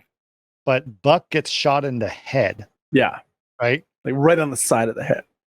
Right on the side. And it's pretty bad. It's like it's pretty much fatal, right? Yeah. It's not an immediate like get killed bit, but it's like maybe have a day. It's not going to be much time. It rang your bell, your brain's going to swell, and that's when he starts talking about like who left the shoes or something. Yeah, he's screaming out. Yep. It had a little bit of Thunderbolt and Lightfoot. I was going to say that's a Thunderbolt and Lightfoot moment. Yeah, when you have like brain swelling, it's not going to work. That's not going to work. Yeah. So he's not in good shape, and then Blanche gets shot also and has blinded. She doesn't get shot. She gets fragment of glass. Yeah, in her fragment of glass in her eye, so she's kind of blinded. And then strangely, she's not too Bonnie and Clyde and C.W. Moss escape, right? And C.W. is the only one that's somewhat unscathed. Mm-hmm. Right. Yeah, like Bonnie, and by the end of the run, like Bonnie and Clyde are pretty fucked up. Like she's shot. Pretty fucked up. They're pretty shut up. Yeah. And the thing that's interesting is the entire time they've identified everyone except for C.W. Moss. He's been identified as unidentified individual. Mm-hmm. Right. And which is good for him because that leaves it that no one can find him. But he basically drives and tries to figure out what the hell, like they're literally just not, he has to take control. He's the only one that can drive or do anything. Right. And they're pretty much unconscious in the back of the car. Right. At which point he drives to another Grapes of Wrath scene. This is a terrific scene. I was like, it's my favorite scene of the movie. It's really, really good. Yeah, so like having that little It's almost like a little, it's a family, but it's like basically a little town of encampment. It's an encampment of poor people who are all disenfranchised, have nowhere to go, very homeless people essentially, and they help them out with water and crowd around the car while CW gives them water and cleans them up a little bit. And it's such a weird. It's the same thing where it's like the level to which things have gotten bad is only revealed in these little weird bursts, right? And so like you see this homeless encampment, you're like clearly people live. Yeah, like this is how bad it is. Like the depression wasn't just like, oh, those are hard times, everyone lost a lot of money. It's like you had like entire towns worth of homeless people. Have you been driving through Los Angeles? Yeah, exactly. It's just pretty much as bad as that right now. It's crazy. Is it gotten worse since I left? Oh, it's really sad, dude. It's really sad. It's really, really sad. Yeah. It's insane. If there's a freeway underpass, it is filled with tents. Yep. Every freeway underpass is filled with tents. Yeah. Well, last I was down in West Hollywood, and like there's like like West Hollywood is starting to look like what downtown used to look like, and downtown looks what Skid Row used to look like. What Skid Row. West Hollywood. Yeah. And a lot of the boardwalk in Venice is just filled with tents as well now. Yeah, which is really just crazy. Yeah, it's just bananas. But yeah, but this scene is this incredibly like it really has this. It has a feeling of a, I don't know, like a Hopper painting or like something. It's like it really is it's very strange, elevated moment for the movie, where like you get such a weird perspective on everything that is happening in the film, like the scale of what is happening, how bad things are for them personally, how bad things are for the country, the suffering that's going on everywhere, and the incredible like sort of like kindness that's in that scene, even though it's very brief, is very, very touching. And so it is a Grapes of Wrath scene. It's like my favorite scene in Grapes of Wrath is when the store, the candy store guy gives the candy to the kids, or buys they buy the candy for the kids. Like that is like, it's such like people being kind is so rare to see in movies that it's really breathtaking. And that's what I love. I love the sequence. It's really something. Grapes of Wrath, starring Henry Fonda, father of Peter Fonda. Father Peter Fonda. Next movie. Okay, so but I do also want to say there was a scene that was pointed out in the trivia portion. One of their bank robbers that they do is they were sitting in there, and they were robbing the bank, and there was some money on the counter, and a farmer that was next to it, and they're all holding their hands up. And I think it was Clyde who says, "Is that your money or the bank's money?" And he goes, "It's my money." And goes, "Then take it." Right? Yep. And that was the thing. It was like, I'm here for the bank, not for you. Right. Mm-hmm. And it kind of reminded me also, by the way, of our scene from Vera RL, which is also a ripoff of Heat, is like, we're here for the bank's money only. Yep. That is kind of stolen it directly from Heat. Yes. Yes, we did steal it directly from Heat. But it was one of the thing. It's like, so apparently that was a line, because apparently when there's a bunch of bank robbery lines or actions that happen that are in Bonnie and Clyde that are from other bank robbers. And I believe that one is like Dillinger or something like that. So it's not actually but it is like something that happened by a real famous bank robber, but it just wasn't Bonnie and Clyde. Yep. Well, Dillinger had a real public following. Yeah, like people were like, a little Robin Hoodness. He is too, a hero. Right? Yeah, the guy's a hero. Yeah.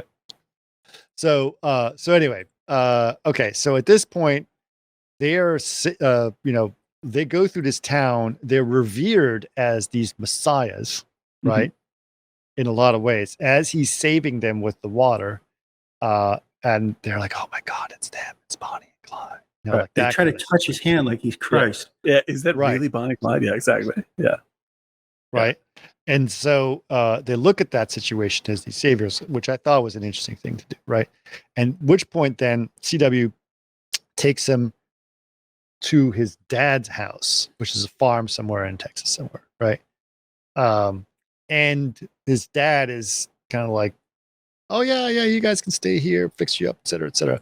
But then his dad gets really pissed off about his tattoo and realizes you're in the wrong crowd. Mainly the tattoo is the thing that bothers him the most, which I think was Oh yeah, I think that he is. I think he's actually quite disgusted anyway, but he's putting on a fake shtick. Put it on the fake, and you could tell because when he gets into the kitchen, he throws stuff at him. Like, oh yeah, God, you're welcome. You're absolutely welcome. Yeah, just like and lays into the kid immediately.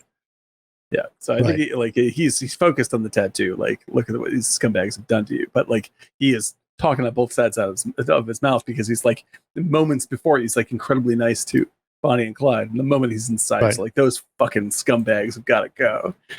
You're like, whoa, shit. Yeah.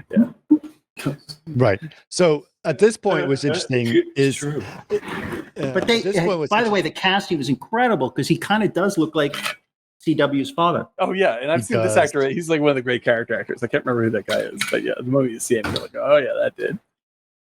Yeah, and then the next thing that happens is that they have already they've captured Blanche at this point, right? So Buck has died. Great scene. Blanche is in the hospital with her eyes. You know, she's got a big band around her eyes because she's blinded. Right. And she's obviously caught, right? And and she's the way that Ranger. The way that she's bandaged up is so strange, but perfect for the scene. Oh, it's incredible. It looks like what's the Magritte painting of the couple kissing, but they're both wrapped in sheets. Their faces are wrapped in sheets. Like it's such a strange image. Like, and the cop comes in. Strange. It looks a Twilight Zone. It looks Twilight Zone. Yeah. But the thing is, it also has this religious connotation when he puts his hand on her shoulder. Absolutely. Because her father. So it's almost like, he's blinded and Christ comes in and guides me. Oh yeah, and he knows it too. So he puts his hand on her shoulder, and immediately it's just and like he closes the door. So great. And he says that with the line when he puts. This is the Texas Ranger who goes in. The guy who they humiliated. We should just put that in. And he's like, now you would understand because your father was a churchman, whatever. And he puts his hand on her shoulder, and then she immediately takes his hand, and starts crying, like holding, and like he's playing her the whole time. Like he's just like, I'm just gonna say the right things. Yeah. All those horrible things that crowd you're with, that guy, and she basically guides her in a very cool, like a very smart way, guides her to basically saying the name of all the people. Yeah. Specifically including the one that's the missing identity that he's trying to find. Right. C.W. Moss. C.W. Tell me his name. Yeah. And so like that's the moment when he, like after that, they're dead. Like that's dead, it, right? And so what happens at this point? The Ranger finds the dad of C.W. Moss, makes a deal with him. They go and C.W. says, He made a deal with the bad guy. Don't get in the car. They get in the car and they escape. And it's like, we got away. And at which point they get stopped by C.W.'s dad. He's in the car. Like, I got to. By the way, did you notice? Notice something about that scene that when they meet and he brings take home back for that period. I'm sure it's authentic. It was a Chinese takeout box. It was ice cream. Yeah, it's just weird. That's super weird. Yeah, that's how they brought ice cream back in the day. Yeah, they didn't have. Yeah, it's super wild. Yeah, but I was also going to throw in. I love the ending of the bandage scene with Blanche because the cop just walks out in the slowly, and like she keeps on like she thinks he's still there, and he gently walks out. What she's like having like she's like nobody understands, and he's like, yeah, thanks a lot. Click. Let's I got what I need. Thank you. Yep, so fantastic. Yeah.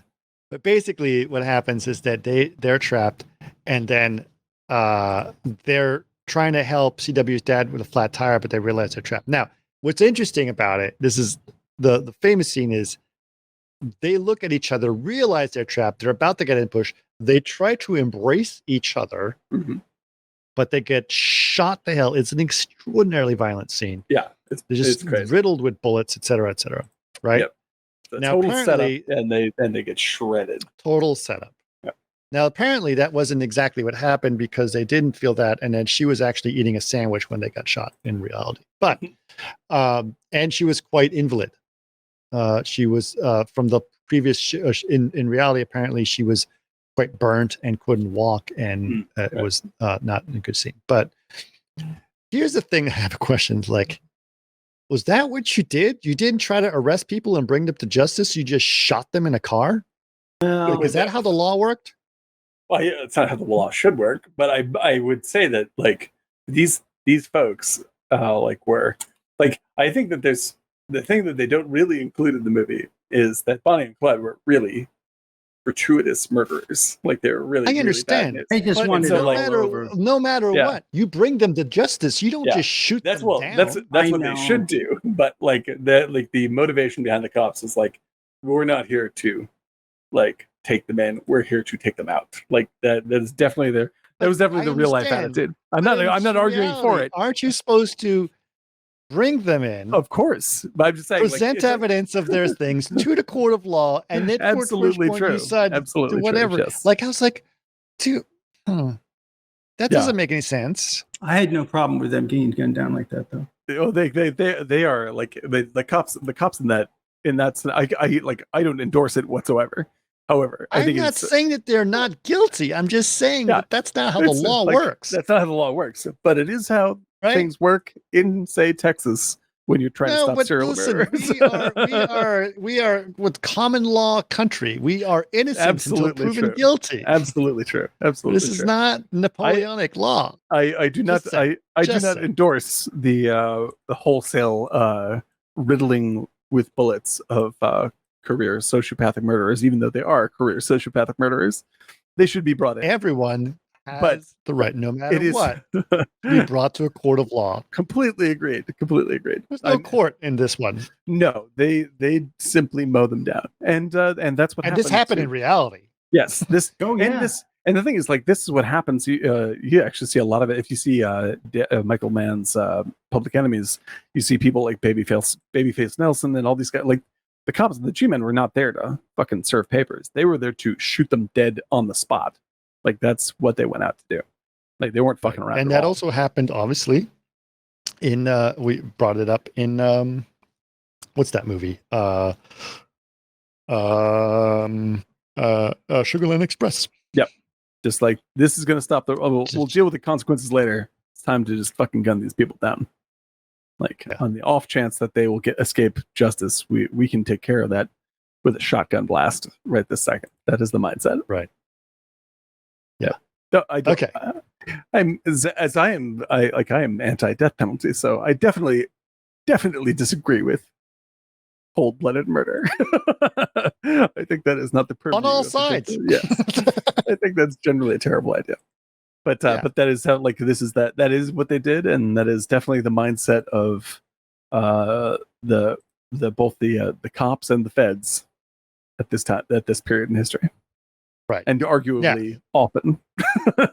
And I'm certainly not saying that they were not terrible people. I just don't think that that's how justice should be served. Yeah. Anyway, that did happen in both the movie and in reality. There's slight differences. Apparently, Blanche was very upset because of the script, because she was the real Blanche was portrayed as an annoying harridan. She was. They said this, but apparently, like, it wasn't the same at all, and she was younger than Bonnie and arguably prettier, and like there's all kinds of problems. That's the important stuff, not whether or not they were going cross country and killing people for money. Yeah. Like you did do that, I gotta look that up. What happened to her? Was she thrown in jail? I thought she went to prison, right? What happened? Yeah, I thought she did. But Warren Beatty like hung out with her. Oh, that's wild. Like it's weird. Yeah, super weird. Anyway, apparently she was really enamored by Warren Beatty, as you can imagine. How could you not be? My God, that dude. If I met that dude after shampoo, all bets are off, my friend. Look at that hair; it's insane. All right, listen up, guys. We've been going for 2 hours, and I still need to get through Easy Rider. I have a feeling this is going to go slightly long. I already anticipated that before. That's all right, but Easy Rider, lots of things to say, and probably a lot of stuff to talk about, both movies combined. But I think I need to take a 2-minute break. Sounds good. To get through the next episode. So we're going to take a 2-minute ad break. If I have to, you guys want to chit chat for 2 minutes? Is that cool? Yeah, absolutely. Absolutely. All right. And then we'll get into that. All right. So 2-minute break coming up right now. Thank you so much for doing that. All right. for anyone who is staying with us. Yes, Eric and I completely endorse the novel Heat 2 by Michael Mann and Meg Gardner, which is, at least so far, one of the best crime novels I have read in many, many, many years. Like, so good. That is terrific. Great character stuff. Like, it carries the tone from Heat perfectly. Great structure. Awesome. Like, man, there's some, I can't wait for this to get filmed because there's some cinematic sequences in that book, man. Absolutely insane. Really good. Yeah. Great, man. I'm really thrilled with this director's writing novels thing. I am too. It really, you said it earlier, that it was his way just because he couldn't get money for his films. Right. Because I mean, like, because he was kind of on the outs after a string of like what I think are genius, but was considered misfires, like Black Hat, which I love, but did bomb. And he got back on track financially with the success of HBO's Tokyo Vice. And that got him greenlit on Ferrari. And then I believe that Heat 2 as a film is being greenlit off of the #1 bestseller status of the novel. So he has played this quite correctly. But you can see, for anyone on the way, I also am reading The Twilight World by Werner Herzog, which is terrific. What is that? It's a short novel about a Japanese man who believes that World War II was still going on. Yes. Man, it's really lovely, beautifully. It's very brief, but really great. The audiobook also Herzog narrates, so I recommend that as well. And for anybody who loves the movie as much as I do, here we go. I have a copy. Shoot, it's gone. Anyway, Once Upon a Time in Hollywood, the novel is terrific. I read that. Yeah. Oh, you read? Wasn't it fantastic? Like, man, it's a wholly different story. It's like 70% not the movie. Like all that, like it, like the entire ending of the movie is thrown away as a 3-sentence description early in the book. Yeah. No, I got that like a year ago. Did you get that a year ago? I did, yeah, but I read it. I read it when I got the paperback, and I read it when I got the hardcover.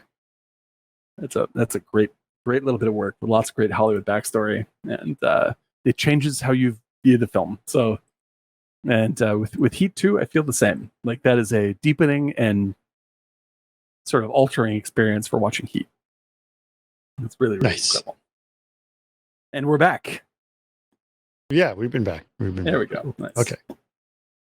All right. Great. Okay, so now we talked about the spark, and now let's talk about the explosion. The explosion, that's right. Right. Now, what's interesting about Easy Rider is that this is, I think Eric has sort of alluded to this, like Bonnie and Clyde was more of a Hollywood film, and an Easy Rider was like, let's just fucking do it ourselves. Yep. Kind 100%. Of movie. Yep. Right. Yeah. Like written by, Dennis Hopper and Peter Fonda, produced by Peter Fonda, directed by Dennis Hopper. Like, they just did it, right? In a lot of ways, like, I feel a little bit of kinship, although without necessarily the heavy drug use, between what Easy Rider did and what we're trying to do, like us as a group, like the three of us. Mm-hmm. And there's something about it that was like, just freaking shoot it. Doesn't matter. Oh, yeah. And it's impossible to understate the importance of this movie to movies. Like, it is so important. Yeah. Like, this is a absolute pivotal moment in film for forever. and if forever. Yeah. And at the same time, that I think what's so important is the entire movie is an accident. Mm-hmm. Like, it wasn't planned at all. It is a train wreck that landed in a beautiful spot. Right. Like, most of the lines are improv. A lot of the scene was like, let's just shoot something. It doesn't matter. Just do it kind of situation. Right. And they just did a lot of things, but they had a general idea and message and tone that they found and discovered that suddenly resonated with such importance. Yeah. And I think I think the movie, if it didn't, the anchor of this movie in a lot of ways is Jack Nicholson and his character that sort of takes the looseness of the whole thing, even when he's off screen and not in screen, and sort of puts these points to them that grounds it into, hey, this is what we're actually talking about. Boom, and, boom, boom, boom. Yeah, and he works for the ACLU. And he works for the ACLU, right? Yeah. And so it was very, very interesting that, like, they're all fucking tripping except for him. He's got his own issues, but he's the one who's like, boop, boop, boop, boop. Right. Yeah, he's as close to the representing the audience as anything in this movie. You know, he is a sort of a normal-ish person who, you know, has comes from, like, there's some sort of affluence that he's connected to, and he's just sort of like, what the fuck has happened? Like, everything has just gone wrong. And I would say especially his final scene is, oh my god, is like, I'm gonna get to that. Yeah, it's that's the real classic moment of the movie for me. It's the most important scene, and it's even more important today when you put it in context, because you realize, like, oh fuck, 50 years later, and we still haven't done the same thing. Shit about it. Yeah, still the same thing. Ridiculous. Anyway, very simple movie in a lot of ways, and the most even though it's, you know, the production of this film was, we should get into that a little bit. Production of this film was fairly cheap. I think the whole thing was done for about $400,000 total. I heard that was the production cost, but they paid almost $1 million in music rights. Yeah, no, and it shows, man. Wow, there's some hits in this one, boy. There is some of the greatest songs of all of that era being played in this film in the first 2 minutes. Yeah, I know. And it's basically, this sets a tone to this movie that is so unbelievably important and so well done. So this film is very era appropriate. I mean, this is the ultimate hippie experience, the ultimate, like, authentic hippie experience. Yeah, and I think that what's really, because I'll put it out there, I've never been a giant fan of this movie, as a movie experience, and but I enjoyed it most this time, and it rang more true to me this time than ever before. And it's been years since I've seen it. And the thing that I liked the most about it was, I think it's like partly what I didn't like about it, or didn't connect with it before, is that so much of, for so long, hippie culture was being sold as this sort of like we really understand the earth, positive vibes routine. They did this through the 80s, right? And like, oh, that's the generation that really understood, you know, this kind of stuff. And then they turned into the owners of whatever, Apple and stuff like this. And so, like, it always came across, the hippie ideal always came across to me, even though I agree politically with much of it. Like the whole the way it's represented in many movies seems disingenuous to me. Like, it's like, you don't really understand, man. I'm above all that stuff, right? And when I'm watching it with a slightly more open frame of mind now, like, I'm watching it, I'm like, this is actually the real. This is the real stuff, where it is actually quite self-critical, and like, there's a lot of sort of like these characters are sort of like lost. Marini says, "We blew it," which is one of the last lines of the movie. We blew it, and you're exactly. It is we blew absolutely correct, man. You got it. And I think it takes you to the Yeah. So like, like that's the like Maria says, like that's the thing that this movie finally kind of clicked with me in a meaningful way this go around because of that. Because I was like, this is something I completely understand now. Like not just about the hippie movement, but about where we are culturally today. And when they get to we blew it, like I'm like, okay, this movie's way more on point than I ever gave it credit for. Yeah, so especially because that's my journey. What Hopper was saying, or Billy was saying, is like, that's it, man. We just retire in Florida, right? Yep. And it's like, no, man, we blew it, and it's unexplained. Yeah. Like unexplained. There's no detailing that thought. He doesn't have to tell you why he blew it. Yeah. You just understand it happened. That's a lot of those guys felt that way, though. I know I read an article in the 80s with Pete Townsend, and he said, we fucked that up. Well, this is the thing. Is like I before I didn't watch this with like I was looking at this with this sort of like I'm irritated with hippies viewpoint, which is like this basically my experience in like the rich hippies of Venice Beach that own all that fucking beachfront property are a lot of them are insufferable fucking jerks. And they're super full of themselves. And did you ever play that game of like homeless or millionaire? Yeah, exactly. Homeless or millionaire. Like these guys, I'm like just like your whole baloney routine of being in touch with the earth and all your crystals and unicorn spiritualism. You're a bunch of corporatists. Go to Sedona for fuck's sake. Yeah, like you're a bunch of corporate jerk offs, and that's and you're just selling this trust funds. Trust fund babies and all this stuff. And this is just an image that you're trying to sell, and it annoyed me. And I sort of lumped Easy Rider in with that unconsciously, but it is not that. And so like on this go around, I'm happy to have watched it again and seen like I do not feel that way about this movie. I think that this is a much more truthful film. These are the OG hippies, man. Right. And G is also gangster because this is again, these guys are gangsters. And that is an important part of the plot that you always have to remember because these guys are gangsters, right? Yeah.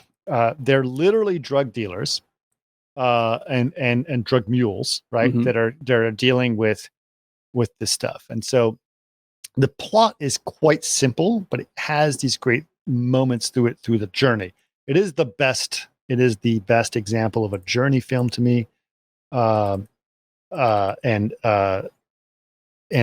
just can't. And Marini, I'm going to get to the freedom.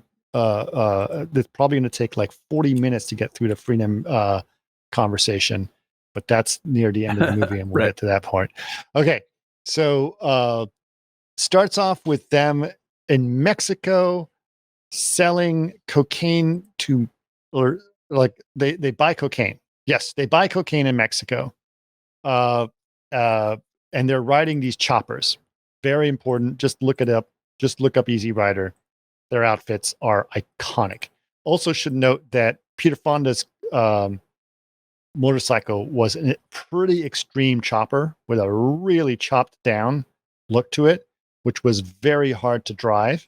But Peter had experience riding motorcycles. How do you, with the long nose on that thing, I don't know how you don't fall over constantly. It's insane. Yeah, I think you really have to have experience. And the guy that bought the drugs was? Spectre. Phil Spectre. Nice. Makes sense. Right. So basically they bought the drugs in Mexico, then they drove up to Los Angeles to sell the drugs to Phil Spectre, which was fucked up. Because isn't Phil Spectre in jail for murder? He's dead. Yeah.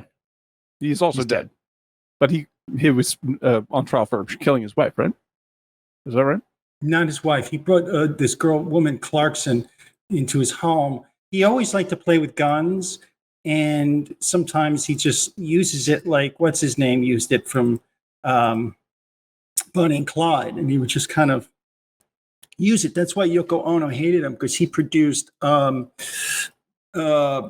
first John Lennon solo album in 1970, 71, and he would always carry a gun around the studio, and Yoko would just go ape shit because he would have a loaded gun all around.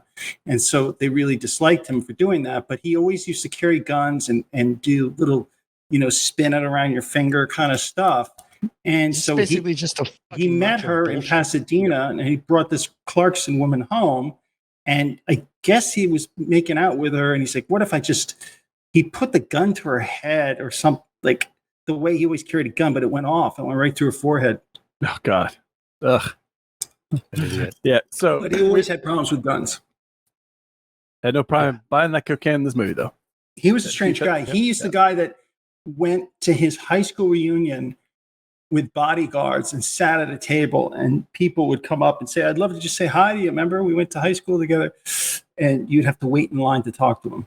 He had a real issue with. Sounds cool. Yeah, but he kind of looks. It's interesting because he's the guy who buys the drugs, right? But he looks like a douchebag. He really looks like a Hollywood douchebag, which is exactly what he was. Accurate. So it's interesting. So anyway, they got a bunch of money from Phil Spector, and then from there, they drive cross country on their choppers, right?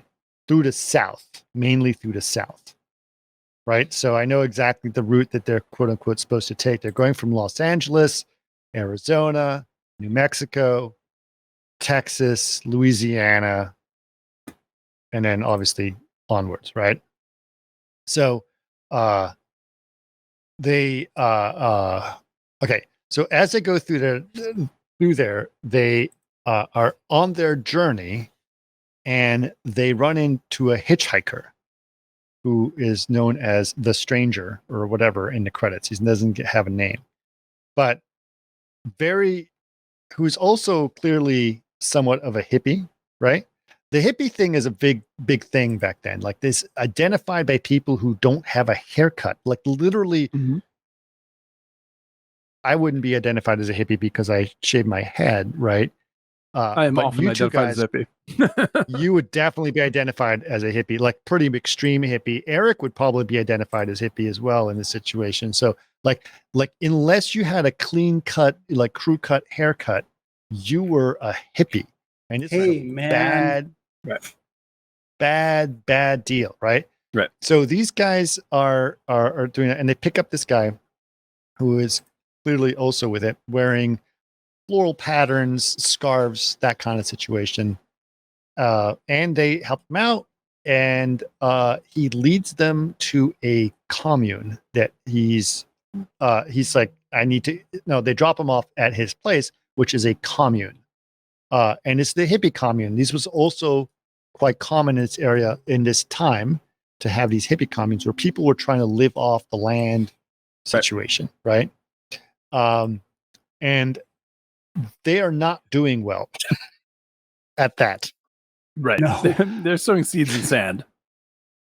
They are throwing seeds in sand. And I'm like, what the fuck? And they're like, we're just hoping we can get through. Like, it is not going well at all.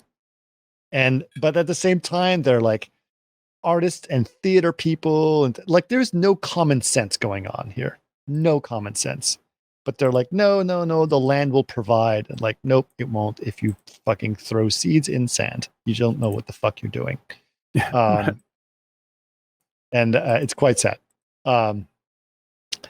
But they tried to, they helped them out. They got their food. They eat their food. They share their bounty. And it's also a little bit of an expression of their free love, right? Their free love mentality is expressed in this, where two girls who were obviously with other people say, oh, well, now we're going to be with you as well. Free sexual revolution was sort of being expressed at that time as well. Right. Does that make sense? Yeah, I'm with you. All right. Okay.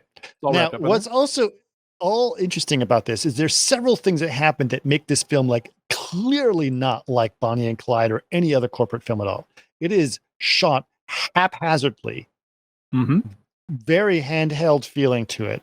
Also, they have these weird transitions they do, and they do it throughout the entire film, where when they go from one particular scene to another, and they want to try to, instead of doing a cut, you would probably do something like a dissolve. Right. They don't do a dissolve. They do this cut, where they stutter do cut.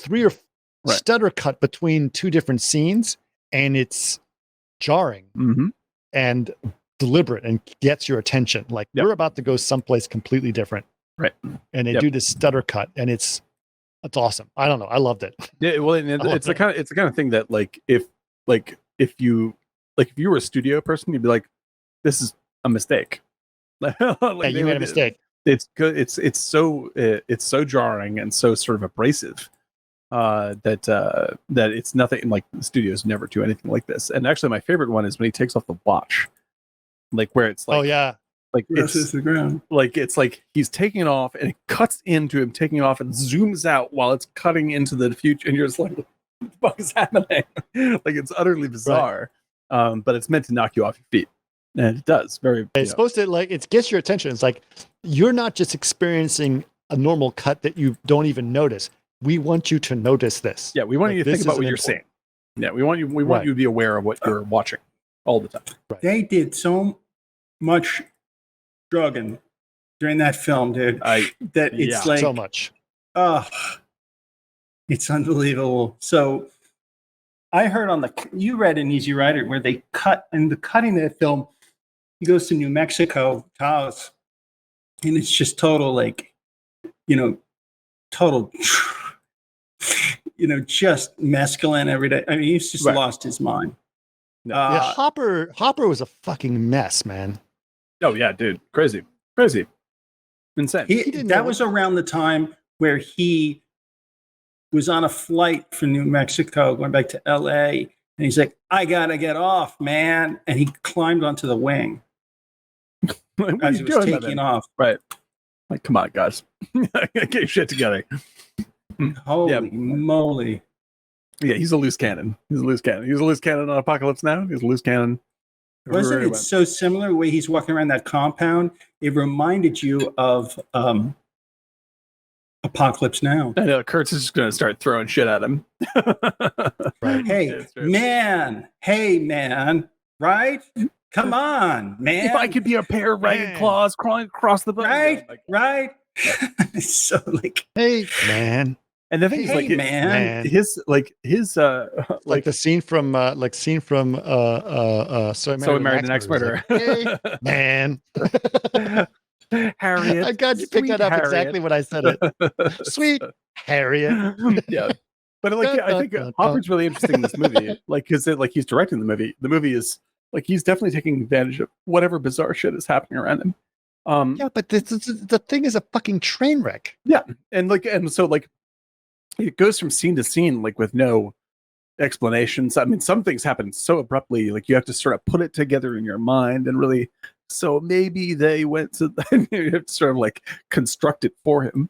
At the same time, but like what's amazing to me is that even after all that chaos, it's still like, holy shit, this is what a brilliant movie, but it's a complete fucking accident. I agree. I think that's the curious thing about this movie. His movie that he makes after this, called The Last Movie, is to me a much better made, more interesting movie. Like, I'm just like, that's a really fucking interesting experimental movie that he is clearly doing with a lot of purpose.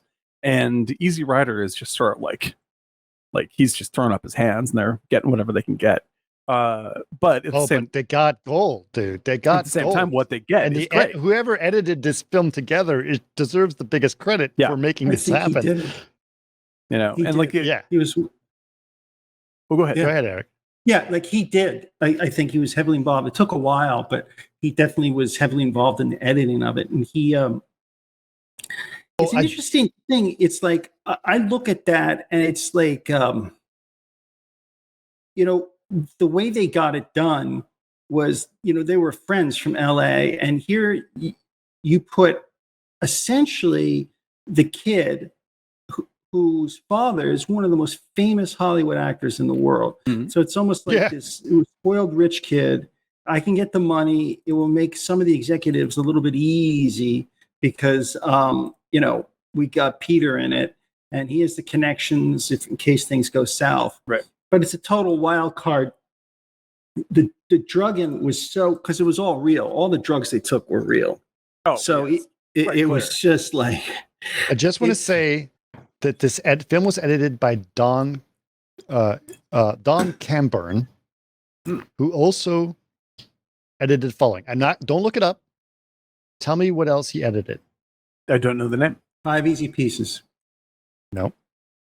You guys are going to be like laughing your ass off. Grease. The Empire Strikes Back. You are so close. Romancing the Stone. Oh, there you go. Nice. Oh, the Doobie Brothers broke up. Ghostbusters 2. There you go. Well, that makes sense. Yeah, but you know what? I think The Cannonball Run. Oh yeah, God, you have to be in the Union. Excalibur.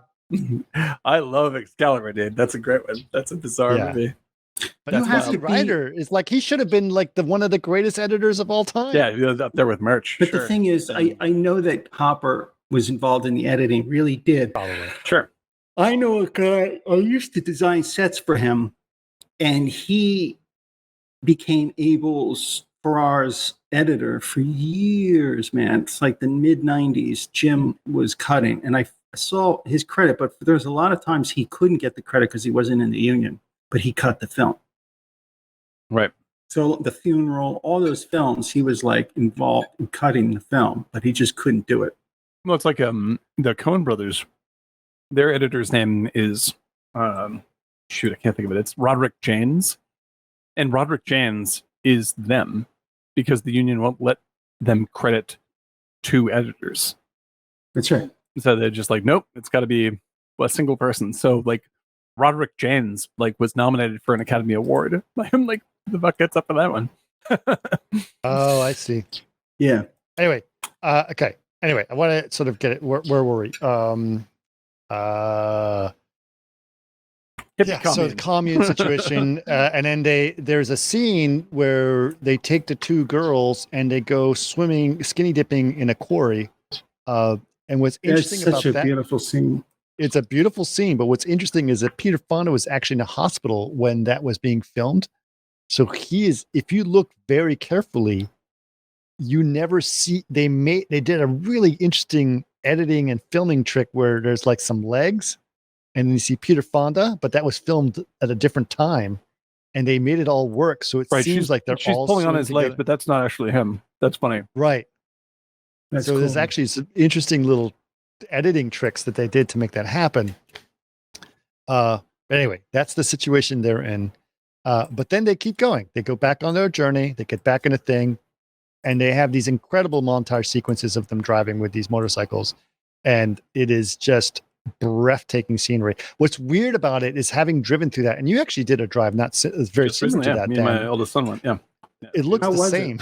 Yeah, I kept on thinking that the whole movie, I was just like, nothing has changed, literally at all. It's identical. It looks like Easy Rider. Like the car models are slightly different. Oh, I love that. I'd love to go and see that. What did you do? Just go on I-10 or I-40, man. Yeah, straight down to New Orleans, basically. Yeah, straight through New Mexico. I've done that drive. It's an incredible drive. Yeah, it's beautiful. And you can see it. This is what made me, Dan, you've known me for a while. You know, I went through a road trip that was similar to that. And that was the thing that was like, I want to, that's why I get so passionate about road trips. Your Texas road trip is iconic in your life, for sure. It's iconic in my life. It's an Easy Rider moment for me. Mm-hmm. Like that thing that happened to me, and it was a spring break of 1994. And you guys did the same thing. You went to the brothel and you took. Of course, you got to go to the brothel. You're not dissimilar. The brothel was not involved, but I did some crazy. I went through Chilingua, Texas, which is where Paris, Texas starts. I went through White Sands, New Mexico. I went through the VLA, which is where Contact was filmed. I did all kinds of random shit, man, on that trip, and it was like a 4,000-mile trip that I did in like 5 days, and it was amazing. It was amazing. Remember that old jazz song, Meet Me in Chillinga? Remember that? Oh, so beautiful. Yeah, that's a great song. Center Street in Chillinga. Boop, boop, boop. Okay, so the next portion of this is they end up in New Mexico where they're driving through a town that's having a parade, and they take their bikes to sort of join in the parade and be sort of goofy, stupid assholes as they're doing that. And they get arrested for parading without a license, which is hilarious. Yeah, Which happens. The cops rolling up behind them. They're on their bikes, and the cops just roll up. And the next thing you see is they're in jail. And I was just like, they're in jail. I was like, did they just like they didn't have that part written? Like I was just like, they just make that like, I don't know what would they be arrested for? I don't know. Well, they yell it. It's like parading without a license. Right. Like they literally yelled it. It's like it's actually a pretty quick and good edit, honestly speaking. No, they get right to business for sure. Yeah, they get in there. Right. And then they meet someone else who's stuck in jail, who's a drunk guy, who they yell at first for, harassing them or whatever, who happens to be Jack Nicholson, who plays George Hansen. This is his character's name.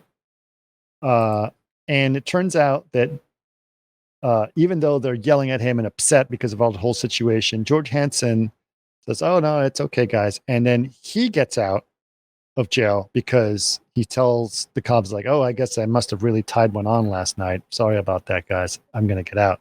And then it turns out that George Hansen just gets out of jail because he was just put in there in the drunk tank, right? Right. And his dad is like connected. A big deal. Like, don't tell dad. Dad's a big deal, right? And they're like, oh, sorry, we yelled at you. Maybe you can help us out. Right. And he's like, sure. And he happens to be a lawyer that we find out. And he gets them out of jail for their situation. Right.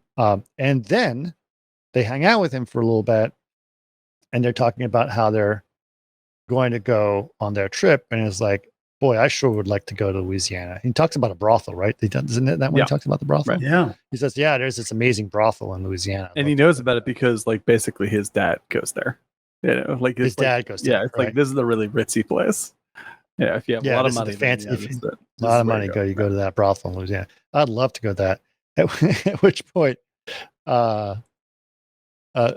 Peter Fonda or Wyatt says, well, do you have a helmet? And he's got his high school football helmet. He's got his high school football helmet. Right. And he just looks the goofiest possible in that helmet, and it's awesome. I love it. What's brilliant with Nicholson's character, right, is that he's comes from money. He's obviously he's bred to be like a middle manager kind of guy. He was like he's probably like quarterback on his high school team. He's still got the helmet, and he's like this completely middle of the road, sort of like podunk town rich guy, high school jock dick. And he's old enough now that he's with like a drinking problem. Now he's like, he's supposed to be having a life, and he's like, there's no life to have. I'm an alcoholic. None of this shit means anything. The more I practice law, the more ridiculous this all seems. And so he is. So they're like, by including him, they're not just having the get in touch with the earth hippie argument. They're like, this disaffectedness is happening to everybody. Like this is this is regular America. He's bringing. But what's interesting about, like, there was a great scene. When they're talking about, it's like, you seem like a good dude, and he looks at him, and you gotta remember this is 1960. It's like, dude, you mean like a dude ranch? He goes, no, dude, it means like a regular guy, a good guy. And I'm like, huh, you mustn't be from around these parts. Yeah, right, exactly. Dude means idiot. Originally, dude means moron. Like you don't know what the fuck you're doing. Yeah. And it came like, not to in me. California. It means like, hey, dude, what's up? Hey, dude. Yeah, exactly. Yeah. But yeah, like I think that's the great, like, you could have just had the hippies are right, and anyone in a suit's part of the man, and kind of like that's the typical viewpoint of a lot of media of that time. Right. And instead, by including Nicholson as this sort of like, he's a bit of a square, and he feels the same thing that they feel. Like the country is fucked up, and in a way that is both sort of undefinable and probably terminal. Right. And he's the Bonnie of this group, right? He's the smartest person in the room. Yeah, easily. Right. Right. And so, but Peter, it's interesting because it's very clear, which is so, it actually is, it's not unlike Apocalypse Now. It's kind of like the characters of the film and what was actually happening on set all make sense. Like Billy is the fucking crazy one who's always like talking crazy shit. Henry Fonda, who's Wyatt, or sorry, Peter Fonda, who's Wyatt, is the one who's like, hey, let's all just be cool and reasonable, Right. man. Let's just, right. you know? Yeah, man. And then yeah, suddenly, I get it.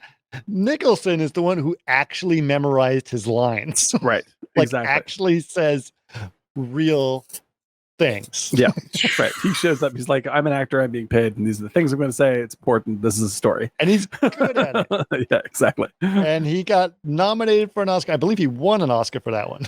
What is the starometer of Nicholson at this point? Like, how big is he at Not low. Low. Yeah. Yeah. This is before anything, really. This is before any of the big stuff, right? Yeah. Right. He was a writing partner, I think, with Fonda, and they were friends. Oh, that's interesting. Yeah. He was fairly low. He wasn't quite big yet. Now, obviously, Peter Fonda had his father's legacy to go with him. Right. Cachet. He was a Hollywood kid. Yeah. He was a Hollywood kid, just as you said. But I'm looking at nominated for 2 Oscars. No, wait. So nominee, yes. So Jack Nicholson was nominated for Best Supporting Role, and then Best Writing and Story and Screenplay, which is ironic because most of it was just improv and what the fuck was going on, was Peter Fonda, Dennis Hopper, and Terry Southern. Yeah, Terry Southern wrote Dr. Strangelove. Dr. Strangelove, right. Yep. There you go. So anyway, so that's where that all... And the thing is, like, Henry Fonda is like a straight-laced American icon, you know. And like, I love Fonda. I love Henry Fonda. It's fantastic. But he in all of his movies, he basically represents a non-religious, liberal-minded purity of America as an ideal. And so, like, he is the good man who makes hard decisions, and you know, like he is the like an Atticus Finch kind of character in many of his movies. And to hear what it was like to grow up being raised by him, like that was who he was, but that was also only who he was. Like, he was not very much in touch with his children. He was above all of that stuff. And so, like, the disconnect that Peter Fonda is broadcasting throughout the entire movie is very literally how he feels about his dad. And like, there's this weird American ideal that I can't be a part of. And he very successfully communicates that with every line in the movie, and especially when the 3 of them come together with Nicholson, like, those things are verbalized clearly for the first time in the movie. Like, the rest of it's sort of vibes. But Did you ever hear that story about what Hopper did to him in that cemetery scene? Oh, yes, no. I did. We're going to get to that. We're going to get to the cemetery scene. Can't wait. Obviously, that's later in the movie. Yeah, okay. It's a very juicy bit. I know that story very well, but very well. But let's get to the first thing that happens when they go with Nicholson is that they end up having to camp outside all the time because no one seems to want to accommodate them, which we'll get to in a second. But we realize, obviously, that Nicholson is an alcoholic right from the start. And he does this hilarious thing every time he takes a sip of alcohol. He goes, Nick, Nick, Nick, Nick, Nick, right, which is weird and funny, but that's his bit that he does. Right. So he does his sip of alcohol, and then Wyatt, Peter Fonda, goes to him and is like, "Oh man, try this instead." And he hands him a joint and goes, "Oh no, I got store-bought," thinking that he offered him a cigarette. And he goes, No, this is grass, man. He's like, "You mean marijuana?" And he's like, "I don't want to do that. You know, I don't want to get hooked. It's a gateway drug." Yeah, right. It's a gateway drug, and I got problems already with the alcohol. So he already acknowledges his I'm a souse. alcoholism, right?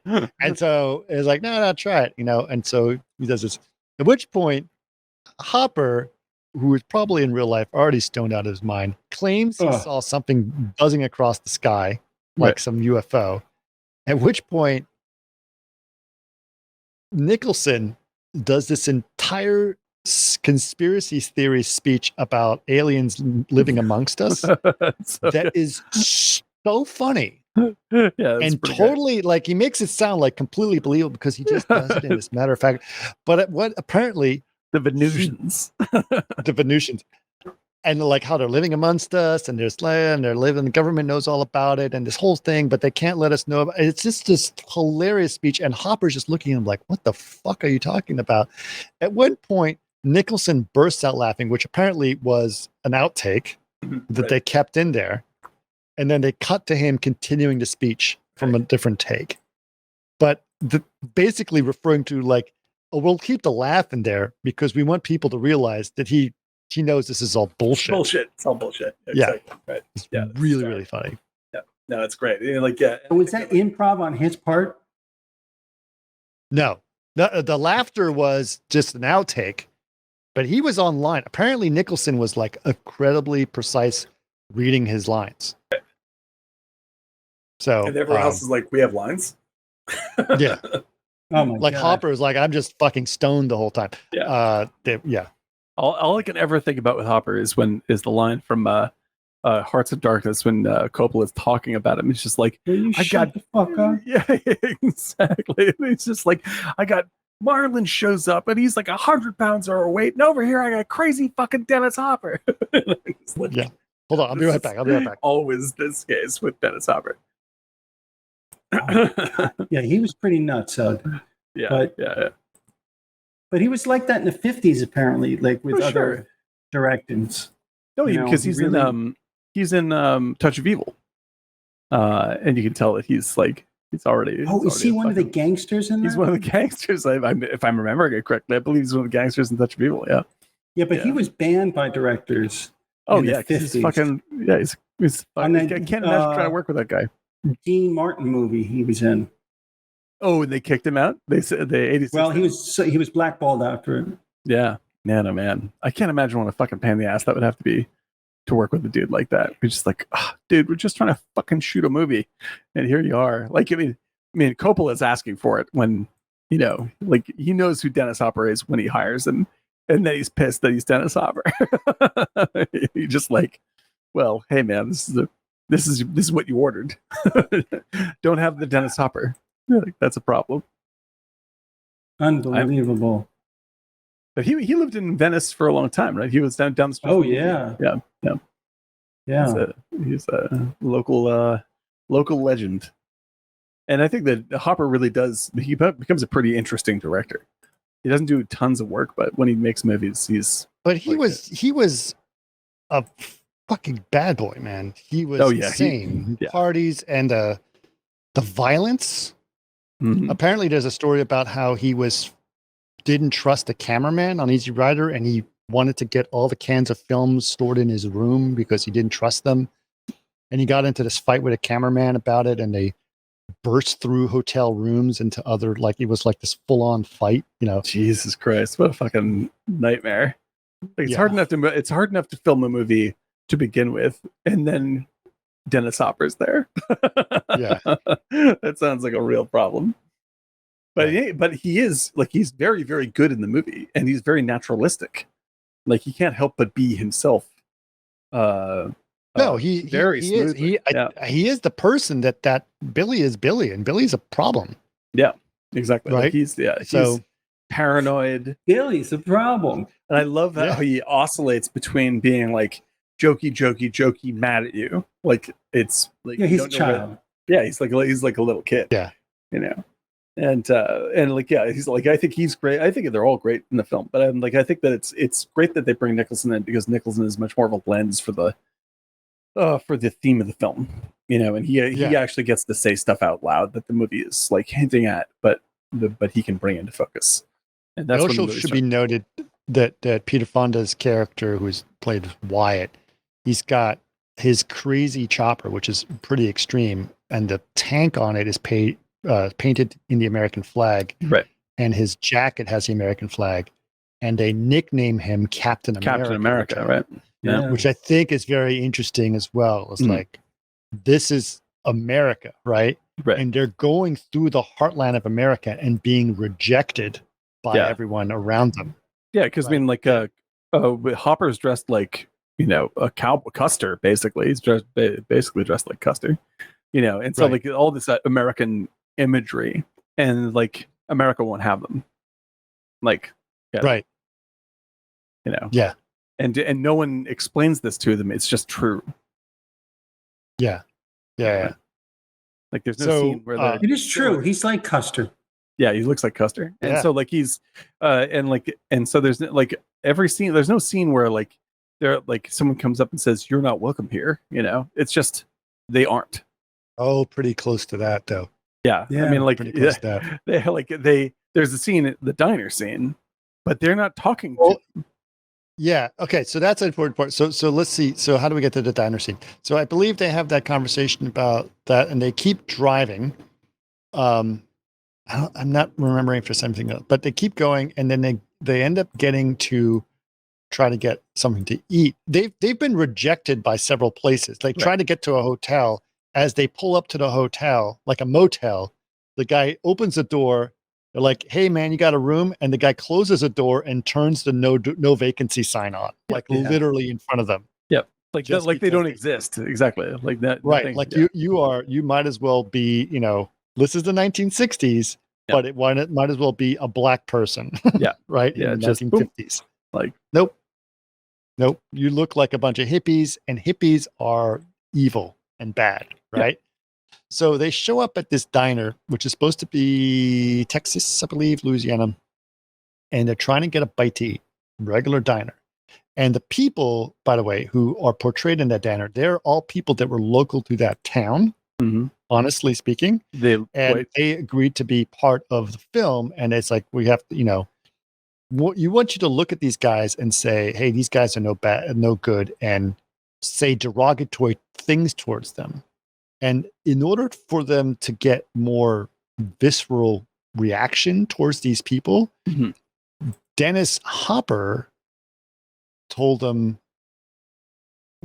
in the film before, these guys just raped and killed a girl in the town before that. Oh, that is supposed to make them feel like, oh, we really got to fucking hate these guys. Right. But in reality, in the film, they did nothing. They did nothing like that. They're just running out. Right. So he made the people in the town react the way they did by telling a different narrative to make them seem even more visceral. Right. That's interesting. That's very medium cool of them to do. That's pretty cool. It's interesting. Yeah. So these guys are very authentic. They were like, they seem like, Oh, they're locals for sure. You can tell by they're local people, non-actors. Even the guy there, like the guy with like kind of the slanted forehead. Yeah. Who's kind of weird looking. I love seeing that in movies, man. When you're really using like this, bring up Sugarland Express has a lot of this. Like those are obviously like does have a lot of that in there. Yeah. Sugarland Express. But this again, like my having lived in Texas and seeing those scenes like that upsets me because and we'll get to this in a second, but it upsets me because it portrays the South as this primitive place. Yes, right. That is dangerous and bad. Right. And if you have lived in the South knows that that's how it's being portrayed. Right. And that makes it worse. 100%. Yeah, because you're building a straw man as to what you are. You basically say, like, and when I came to California and people like Texas, those fucking idiots in Texas, like, you realize what you're doing? Yeah. By constantly saying the message that you're saying about Texas, you're making it worse. And there are people in Texas are very nice people. Yep. They just don't like being portrayed that way. Yeah. I mean, like it's the cartoonification of your enemy is the basic problem that we always face. Right. Yeah. And so in a sense that cafe scene was very upsetting, and it should be. It is extremely upsetting scene. But almost is like, that's the problem. Yeah, like you're creating the situation. Yeah, like because I mean we've talked about it many times before, but it's just like when it's like one of my favorite writers is Umberto Eco, right? And he wrote The Name of the Rose and what do you call it, Foucault's Pendulum. And one of his key themes is the relationship between what do you call it, the Inquisition and the heretic, right? And that the Inquisition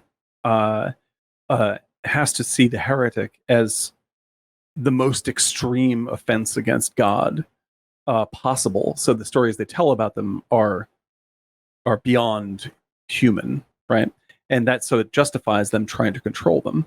And then the heretics play into that because they see the Inquisition as the great enemy that's trying to destroy them and all their family. And so they react in extreme ways. And when they react in extreme ways, that justifies to the heretic, rather to the Inquisition, what the Inquisition is doing. And his basic idea is like, this is the relationship that we fall into all the time. Like, you have your point of view or your ideology or your belief system, and then in that belief system is an enemy, right? Say the Republicans or the Southerners or whatever it is, and you treat them like they're deranged maniacs. So when they respond to you, they respond with incredible anger that you then use to justify your demonification of them. Yeah, and right. and this is the like. So you have these essentially one side, each side creates the other by creating more and more of a straw man. And and so the representation, because like it's also my experience. Like I'm from the Northeast originally, but I've ended up spending a fair amount of time in the Midwest and in the South, and I have never of the hundreds and hundreds of people I've met, I've never met anybody who is less than perfectly like normal and kind as I would find anywhere. Like, I don't expect people to be, deranged, moron, aggressive, nasty assholes. And when I was, and this is like, I'm a super crazy leftist crackpot. There it is. I'm out in Montana and shooting a film. And I was eating every day at a diner near the place I was staying, where there was a huge Trump banner above the diner. And everyone knows that just by looking at me that, like, I'm probably at minimum a Democrat, let alone everything else. You're Dennis Hopper. I'm as hippie as it comes. But because I was I didn't treat them like they were dicks. Like, we ended up in conversations where I would disagree with them, but we had real open conversations about stuff. And over the months that I was there, I was like, I became friends with a lot of these folks. Then I'm just like, and then by that happening, you can, like, they're like, oh, well, you're not the way I'd expect you to be. And I'm just like, well, I don't know what you expect me to be, but I'm a person, and you'd be able to communicate ideas that, like, you just go, yeah, but from this point of view, you see this. And they're like, no, I get where you're coming from. Because there's an actual dialogue, but when you go on Facebook or you see in the movies, the representation of people, like, here's Texas. Oh, well, they're all of them are racist, ignorant, violent, hateful, deceitful morons. Right. That causes the problem. So here's the thing, right? So here's the thing. Let's just put it in context. They go into the cafe. There's a bunch of people that are obviously local authorities. Let's just put it right. That are basically making a comment about them being hippies. Like, to them, hippies are like what we would call Trump supporters. Like oh my God, these people are horrible. Right. Their hair. I heard men make out with men. They're probably, I don't tell if, because he's got long hair, I don't know if it's a girl or a boy. Right. They are being really making outrageous comments about them and making them really uncomfortable. Juxtaposed to that, one booth down are 6 young teenage girls that are just talking about how hot they are, and how they want to ask them out. Are those the girls Hopper told them to? No. Okay. Hopper told them what? Oh, the rapes. The characters are rapists. Like it. No. What they? Yeah, that probably influenced. I'm sure that probably influenced their dialogue, because all their dialogue is improvised. Right. Those guys. Right. Yeah. And it's. But he told them. Yeah, I'm sure he told them. Yeah. Right. But the girls are like, oh, he's so cute and blah blah blah, and I like the guy and this and these. and by the way, they just come off the road. They haven't showered. They're unshaven. They're sweaty. They just want to get, some eggs and bacon and move on. Right. But they can't even do that. They are not welcome. And so they get on their bikes. It's like, we should just get out of here. Right. Just get out of here. Right. They get out of there and all the girls like, oh, can I get a ride? Can I get a ride? And they're like, nope, let's just get out of here. At which point they end up back in the wilderness for another of their camping scenarios, unlike the ones, which brings up the greatest little dialogue of all time, which I've saved here because I think this is the most important thing. This is that Nicholson's in the whole movie. Nicholson's lines? Yes. Yeah. Yes. So George Hansen, who's Nicholson, and Billy, who's Dennis Hopper, right? George Hansen says, and they're sitting there in the fire, and he goes, this used to be a hell of a good country. I can't understand what's gone wrong with it. And I've listened to that line, and the way he said it, I'm like, you could say that today. Yep. Same. Yeah. Exactly. Right. And then Billy says, man, everybody's got chicken. That's what's happened. Hey, you can't even get into a good second-rate hotel. I mean, second-rate motel. You dig? They think they're gonna cut. They think we're gonna cut their throats or something. They're scared, man. Now, if you think about that, what that line is, what he said, he's talking about hippies being violent, etc. Yeah. Like you could say the same thing today about some guy with a big Trump flag behind his motorcycle. Exactly. Right? Like, yeah. It doesn't matter what side of this conversation. They must be murderous, dangerous, crazy. Murderous people. and dangerous, right?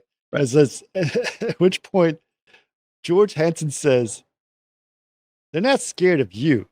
They're scared of what you represent to them. Yes. Which again, is the same thing you could say today about that's where left-wing people thinking about Trump people, right? And vice versa. I mean, like this is the issue. Is like neither side is each side pretends that they're the only humans in America, and the other side is like literally 150 million sociopathic, deranged, crazy people who want to destroy your life.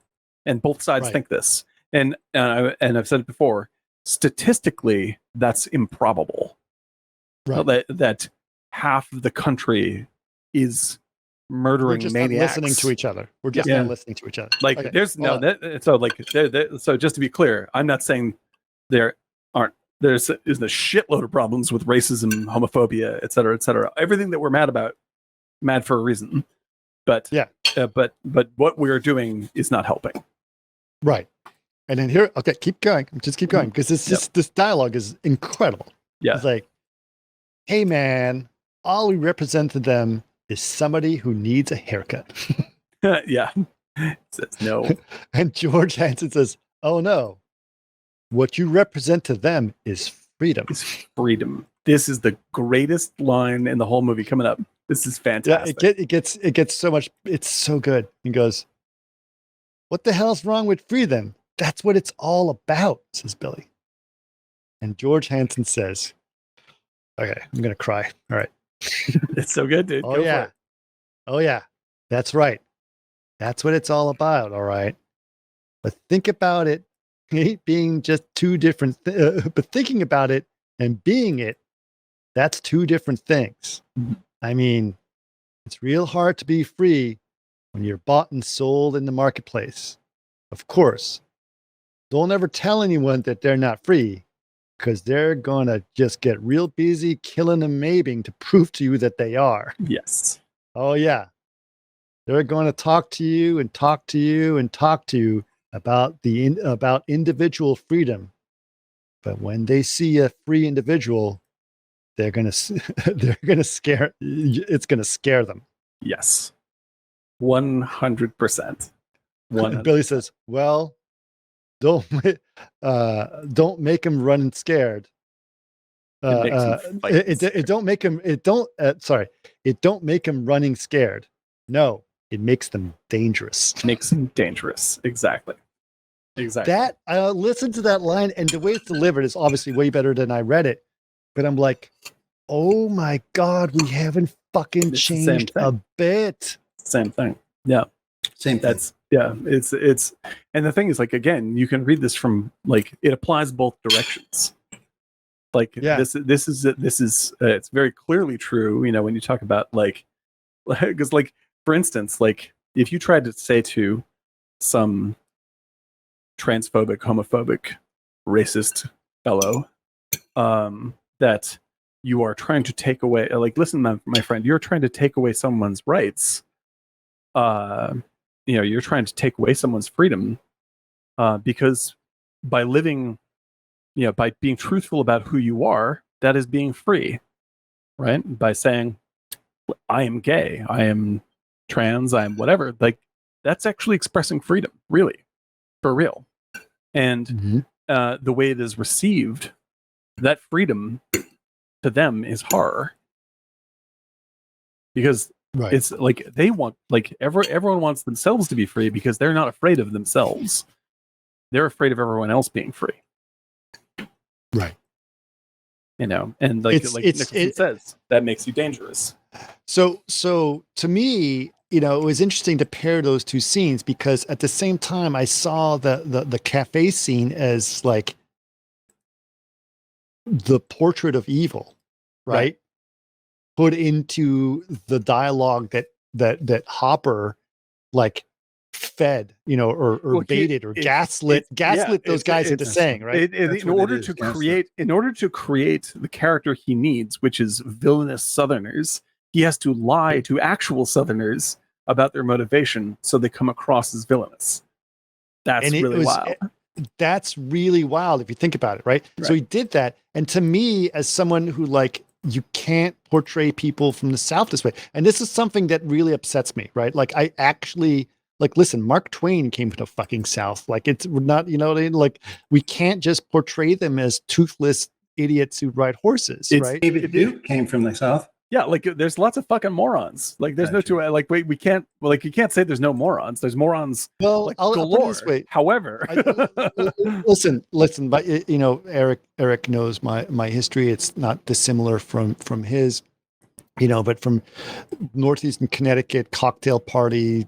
You know, upper middle class, whatever people up there that are doing this, and you know, I'm there with my fiance or wife at the time. We're either engaged or newly married, and this older Connecticut woman meets my wife and says, "Oh, where are you from?" And she goes, "Well, I'm from Houston." She goes, "Oh, but you speak so well." Oh, you're so articulate. As like, this sort of put this vitriol reaction to her, like, because she expects people to be from the South that is portrayed in Easy Rider. That's the problem, right? Well, and for instance, that's sort of when I had the Bonnie and Clyde problem too, where it's like they're all seen as uneducated and barely can get their thoughts together, right? Right. Like they can't. I mean, I think they in Bonnie and Clyde, they're a little more even-handed across the board with everybody. Like, everybody is downplayed, but it is something, like, for instance, as we can get into later with Easy Rider, like the evil force of the South is hick morons, like that, and dangerous. Yeah, like they are the actual, like, they're like, it's like a landscape filled with murderers, basically. Right. And they are. and so like it's the difference between, like, for instance, I love John Boorman's movie Deliverance, right? But Deliverance provides a very fine line of how it treats people from Appalachia, because all you're seeing is you're only seeing, even when you see completely normal people that live there, you're seeing it exclusively from the point of view of these you know, sort of like you know, rich to middle class white men who are going to go river rafting or whatever, and then they get brutalized by some crazy hicks. And like, the movie is very careful to show you that these 4 white guys that go up there, like, are their own brand of violence to this community, right? They balance it because they're so full of themselves and they're so dismissive all the time, and they act like everything is theirs, that when the movie finally gets to, well, here's the people you don't want to meet in Appalachia, the movie feels like it's balanced.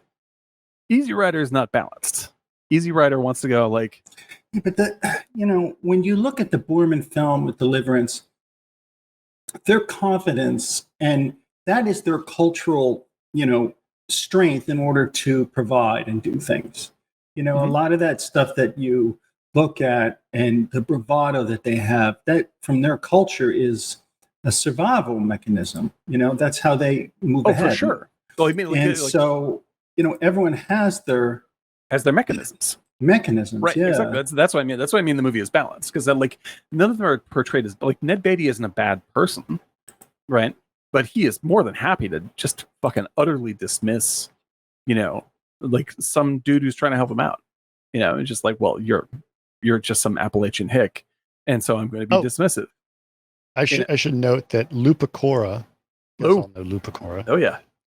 Said it actually. If he was on Martini Giant, he would want to do Deliverance with us. I mean, I would love to see Lou anyway. That'd be great. But Lou and Deliverance would be fantastic. But yeah, like I think that's the thing is like that movie is balanced. It's very sensitive to how it balances that. Versus like Easy Rider is like, if you're from the South, you are a dangerous racist monster, or you're an anti-hippie.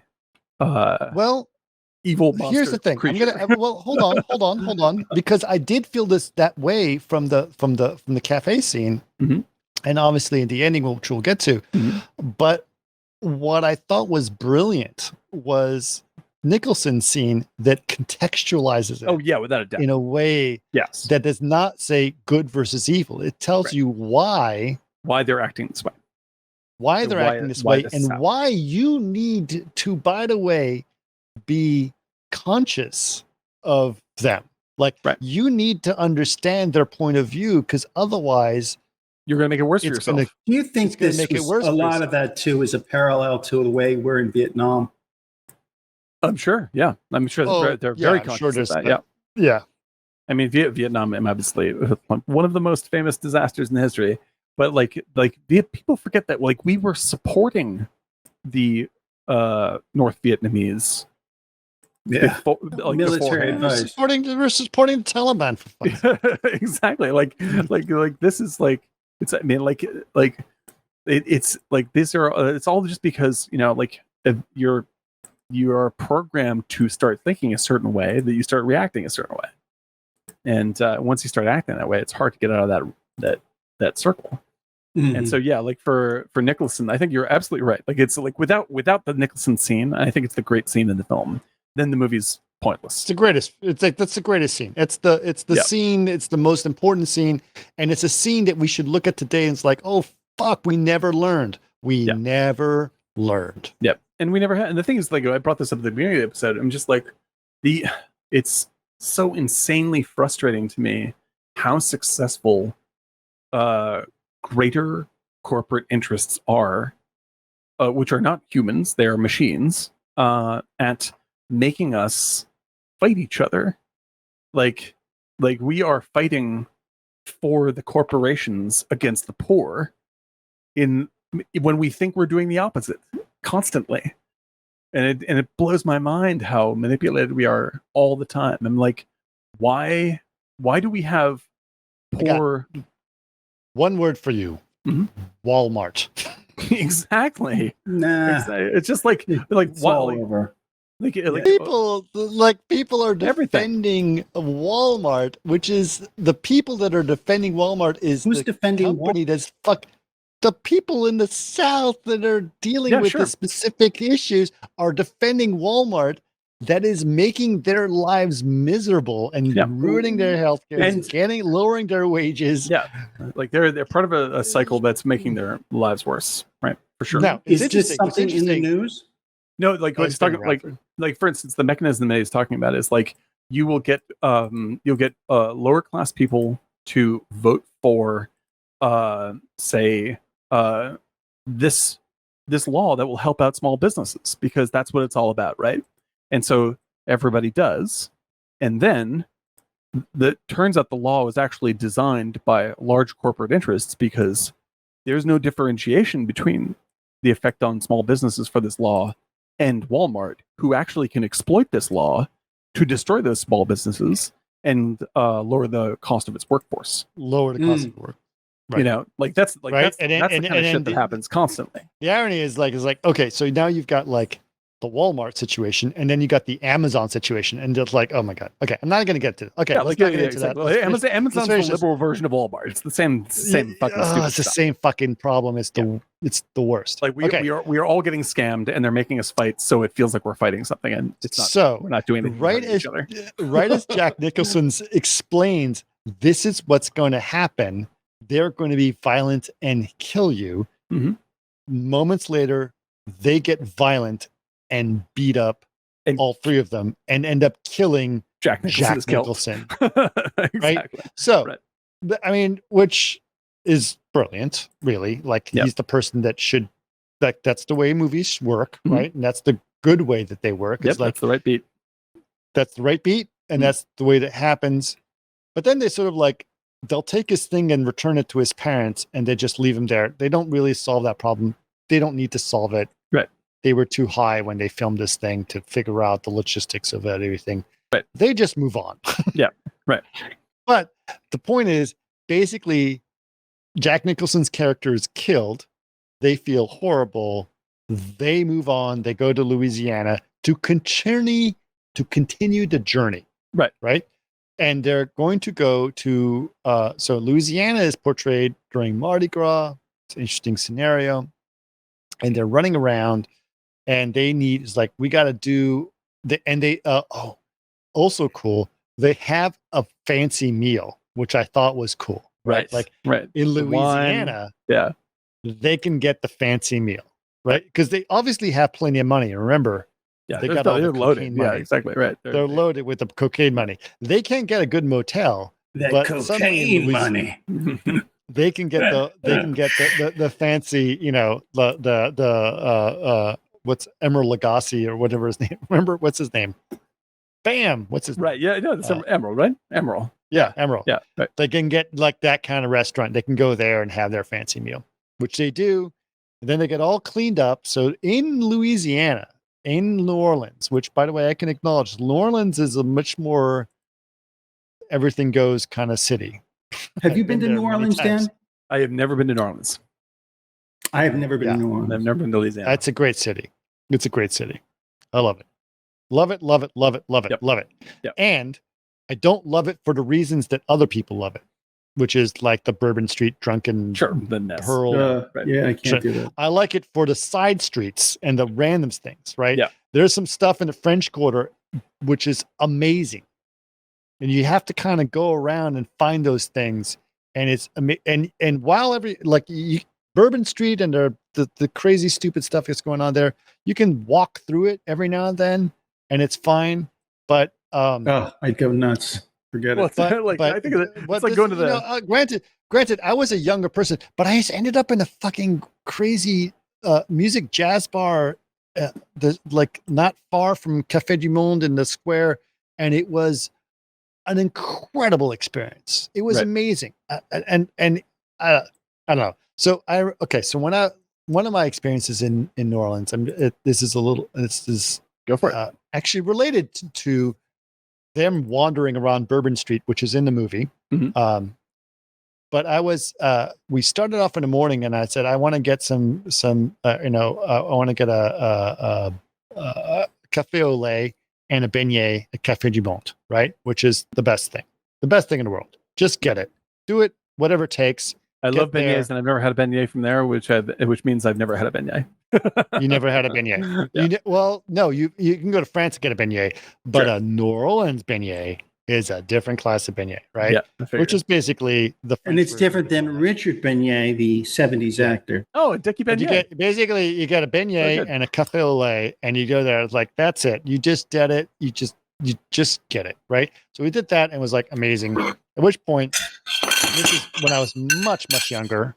And it was me and my wife and another couple, and we were like, all right, what do we do from here? And it's like, well, okay, well, let's find a place we can get a Bloody Mary kind of situation, because that's where we were at that situation. We're much like Jack Nicholson's character then. Amen. And sure. so we wandered around, and it was still maybe like 10 o'clock in the morning, maybe something like that.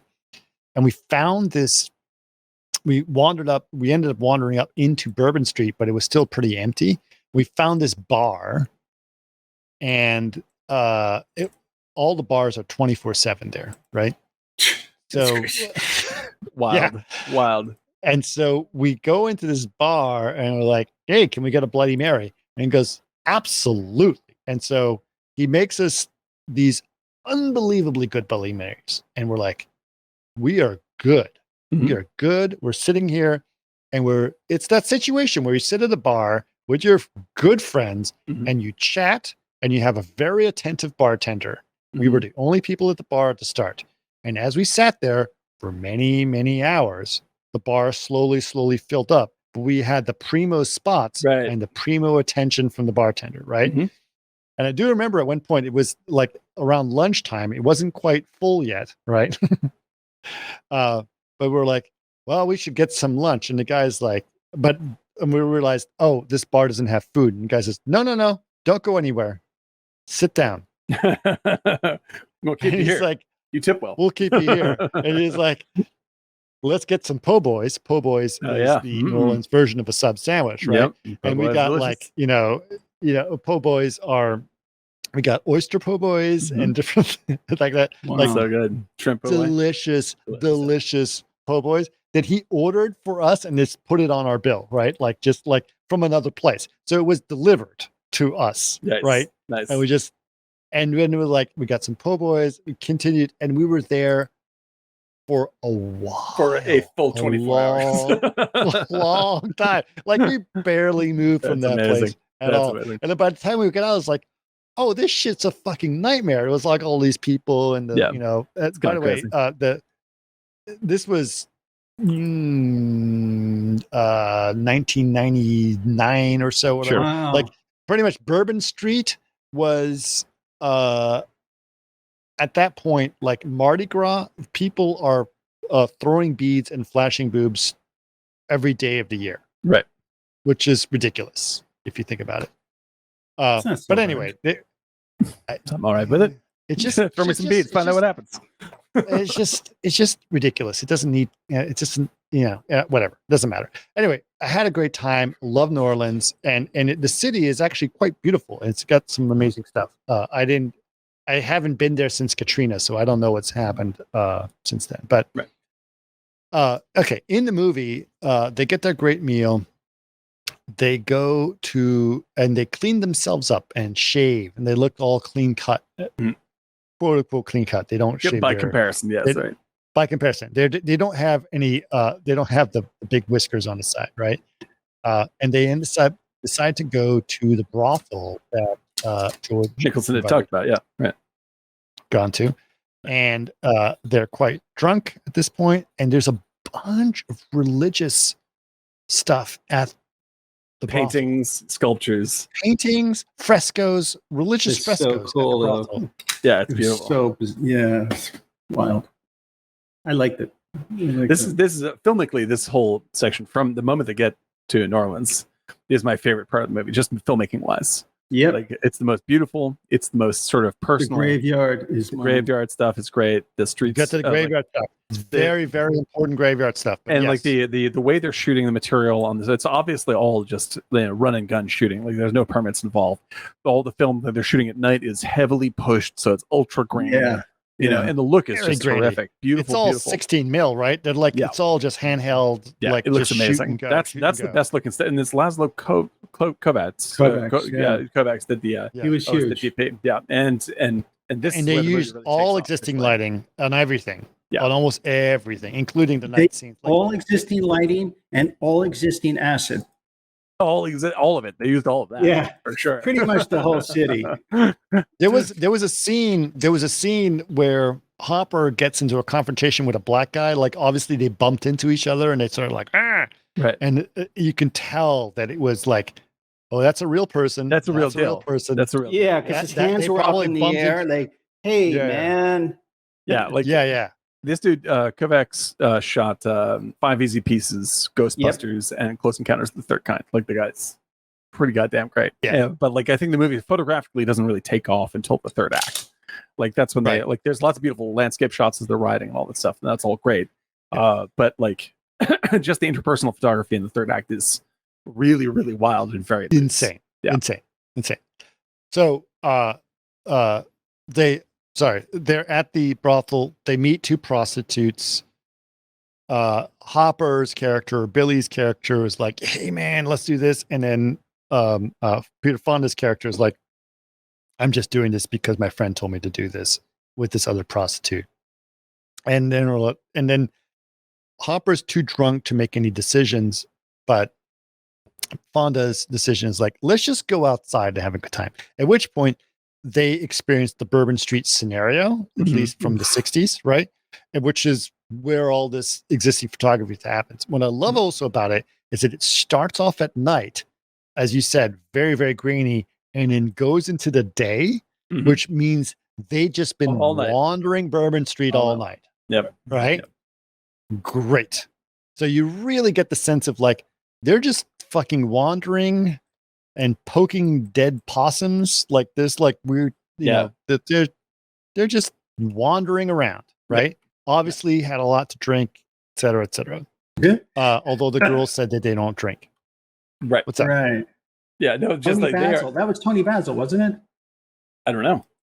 I think that was Tony Basil, who not only was a singer at one point, but she's in 5 Easy Pieces because Rafelson was one of the producers. But she also was a dance she was a choreographer. I think she did like Paul Abdul and wow. Jason said something about Tony Basil. What okay, that's what I was saying. Go ahead, Jason. What's the story about Tony Basil?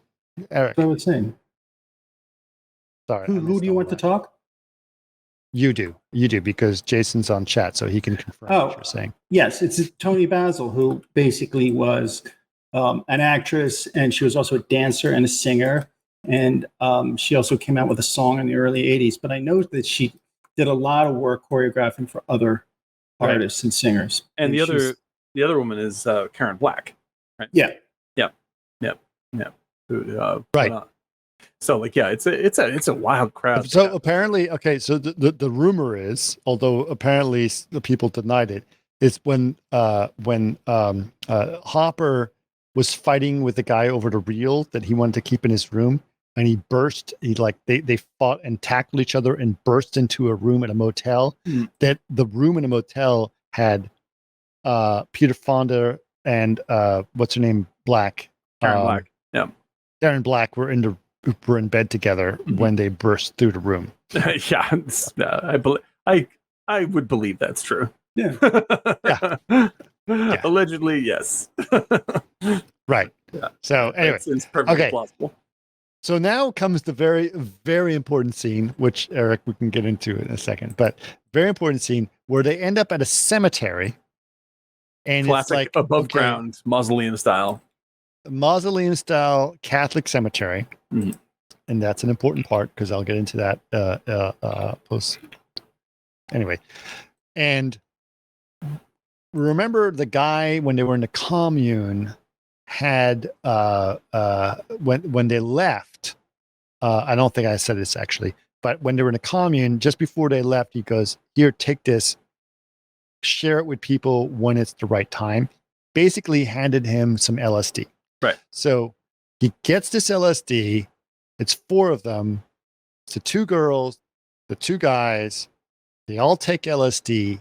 At which point you go into this extremely super surreal trip that is portrayed through through some very clever cinematography and editing and post treatment. Apparently, some of the film was overexposed, and that caused some of the weirdness in the exposure that was going on. Right. But they were really taking acid. They say no. Dude, all you have to do is see Peter Fonda against that wall, in the lap of Mary. Right. And it's like Yeah, I'm gonna guess. Yeah, he's totally. For legal reasons, they say no. For actual reasons, yeah, there's just no way. It's so crazy. Well, they said they took a bunch of pot that was also illegal, but it doesn't matter. Right. No, but you look at his face when he's looking up. He was absolutely out of his mind. They were like crazy. You're absolutely right. I believe you. I believe that they were on LSD at that point. But what is important here? Tell the story. It's a beautiful scene, but it contributes to the scene. I think the authenticity of it and makes it so real is because they're most likely. Yeah, they're really having. Well, what's the story? What did Dennis Hopper tell him to do? This is the important part of this. Dennis Hopper, as a director, told him to do what? Oh, basically, when he was sitting in Mary Magdalene's lap in the sculpture or on the wall, he wanted him to cry, and he was completely zoned out. You can see that when Tony Basil was getting naked, and he's totally staring off. His eyes, his whole face is so relaxed, and he basically wanted him to cry more. So he said to him, he said, why don't you think about when your mom decided to check out, man, and suicide? Yeah, because she committed suicide, their mother. Right. And it just totally as expected. I would say directorially, that's not super ethical. Yeah. Oh, think about your suicidal mom. Yeah. And then she checked out and copped out on you, man. Yeah, that's what the actor bring that up, guys. She copped out on you, man. Huh? I think Peter Fonda did it. Like he actually did the line. If you watch that, it's like, oh my God, it's fucking heartbreaking. He's actually thinking about his real mom. Yeah. Where he says, I love you and I hate you. Mm-hmm. And if you really think about what he's doing and the emotions he's going through, it's like, that's not right. Yes, that is not a solid ethical choice as a director, I would say. That's a little irresponsible. Yeah, and Peter Fonda resented Hopper for that. I don't blame him. Long fucking time. I would because he took advantage of it. And I think you're absolutely right, Eric. He must have been too high to not make that choice to say no. I'm not going to do once that. It's in you, once it's happening for you, it's happening, right? Yeah, I agree. I think that that's it's perfectly fine for actors to access that kind of stuff, but it's up to them to tell you that that's okay. You don't just fucking drop a bomb on someone like that. That's fucking silly. But he was like that, Hopper. That sounds really consistent. As they say, that tracks. A little bit of an asshole, but man, he had the chops. Yeah, no, he's terrific. I definitely agree. Yeah, I think a touch of narcissism there, maybe a little bit. We'll see. Yes. No, as they all do, but he definitely. They all have a little bit of that. They all have a little bit of that. But that whole sequence is really terrific and very cutting edge for it's so because there's plenty of like trip stuff that was people are trying to capture at that time, and none of it works as well as that scene. Like that's one of the best made parts of the movie. It's so scary. It is. Yeah. It is amazing. I don't think anyone is so unique that whole sequence. I can watch it over and over again. Of like the religious implications, like the religious conversations that are happening on top of the sex, and the awkwardness and the vulnerability and the like. That's the thing, right? Like that's that's the thing, right? Like what acid is doing is making you unbelievable vulnerable. Yeah. Like you are allowing yourself to just open up completely. Yeah. Yeah. Yep. And then you combine that with the conversation in the cemetery of the church that makes you feel guilty for the feelings you have. Right. Yeah, it's just shame. Shame. Exactly. Right. Yep. Brutal. It's brutal. And it's just like the man and the woman talking about Christ, and then it's just unbelievable. And for its time, unprecedented. Like I think that's absolutely. not the kind of thing that I don't know if that had been done too many times before. Cinema, like let's just put it like compared to Bonnie and Clyde, like as a cinema experience, this is like the trippiest thing you've ever seen. because like and then you just literally went through the trippiest scene of all scenes, right? Like, you've never seen anything this is like the great juxtaposition of these movies is that Bonnie and Clyde is the last gasp of the old industry, and so it's still made by industry standards, but doing dynamic things with it. And this is the first gasp of a totally new vision of the industry, and it barely knows what it's doing except that it's fresh, and which is what makes Easy Rider exciting, is not that it's like it's like in one way, it's like I said to Anne, I was like, any of the three of us could replicate the filming of Easy Rider ourselves in about 5 days. It's not a difficult movie to shoot. All the language that was produced by it in terms of filmic language is commonplace now. So like it wouldn't be hard to make this movie. It is impossible to make this movie before this movie is made. Yeah. The thing about it is so off the cuff, and it takes somebody like Hopper and somebody who's uber confident, wealthy like Peter Fonda. Yeah. To just say, fuck it, we're going to go do it, man. And we have the connections, man. And Bobby Redford is with us. And we're just going to do it, man. I'm going to make a music reference to you, Eric. And it's somewhat a music reference that you may not like, but I'm Walk Like an Egyptian. No. Detroit Techno. Techno.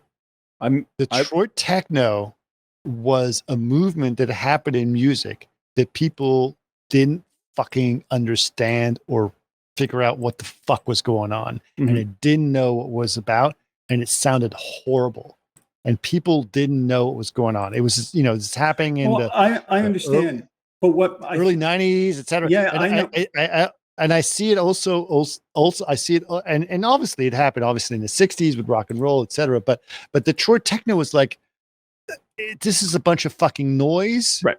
It's not edited well. I don't understand what's going on, et cetera, et cetera. But if it wasn't for Detroit Techno, the revolution of electronic music would never have happened. Sure. I think, I agree. I think what I was trying to say is that it was so, the way they did it, it could have just completely flopped and been like a complete drug-addled mess. By sheer luck, it surfaced. You're absolutely right. But it only takes irresponsible drug-addled guy and a rich kid, this kind of bravado, like, fuck it, let's do it, which is very American in a way. It's like, I got a friend, he builds bikes. We'll talk to Phil Spector. He said he'd do it. I was doing blow with him last night in the hills. Let's just do it, man. I'll get Jack involved. Jack wants to be. He even pay for his own flight. Right. Boom, boom, boom. Yeah. And it's this bravado. This is how we are going to make a movie. We're going to do the same thing. Man, I love this. Same fucking thing. I want us to be the next Easy Rider, man. Hell yeah. I'm with you 100%. Yeah. But that is the thing. It's like, there's the thing to decide is to do it. There's nothing else.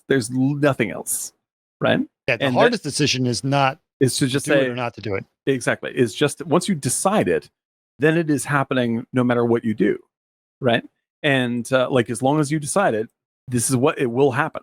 And I'm sure there are plenty of other movies, because you see there's all sorts of like movies like The Trip and stuff like this around the same time as Easy Rider. Jack Nicholson. Yeah, exactly. Mm-hmm.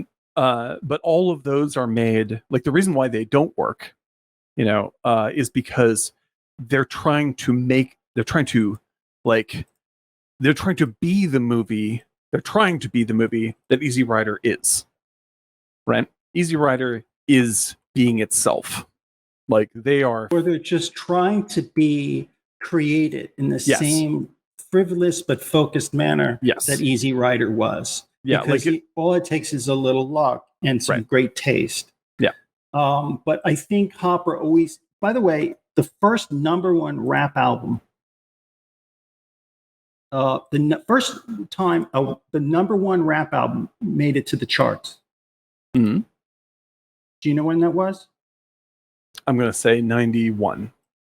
1987. 87. Yeah, okay. I was going to say 80 or Colors. 80s, Oh yeah. Oh Colors. Man. David, Dennis Hopper's film. It's a great movie. The music I love that he movie. put on. Yeah. Intense movie.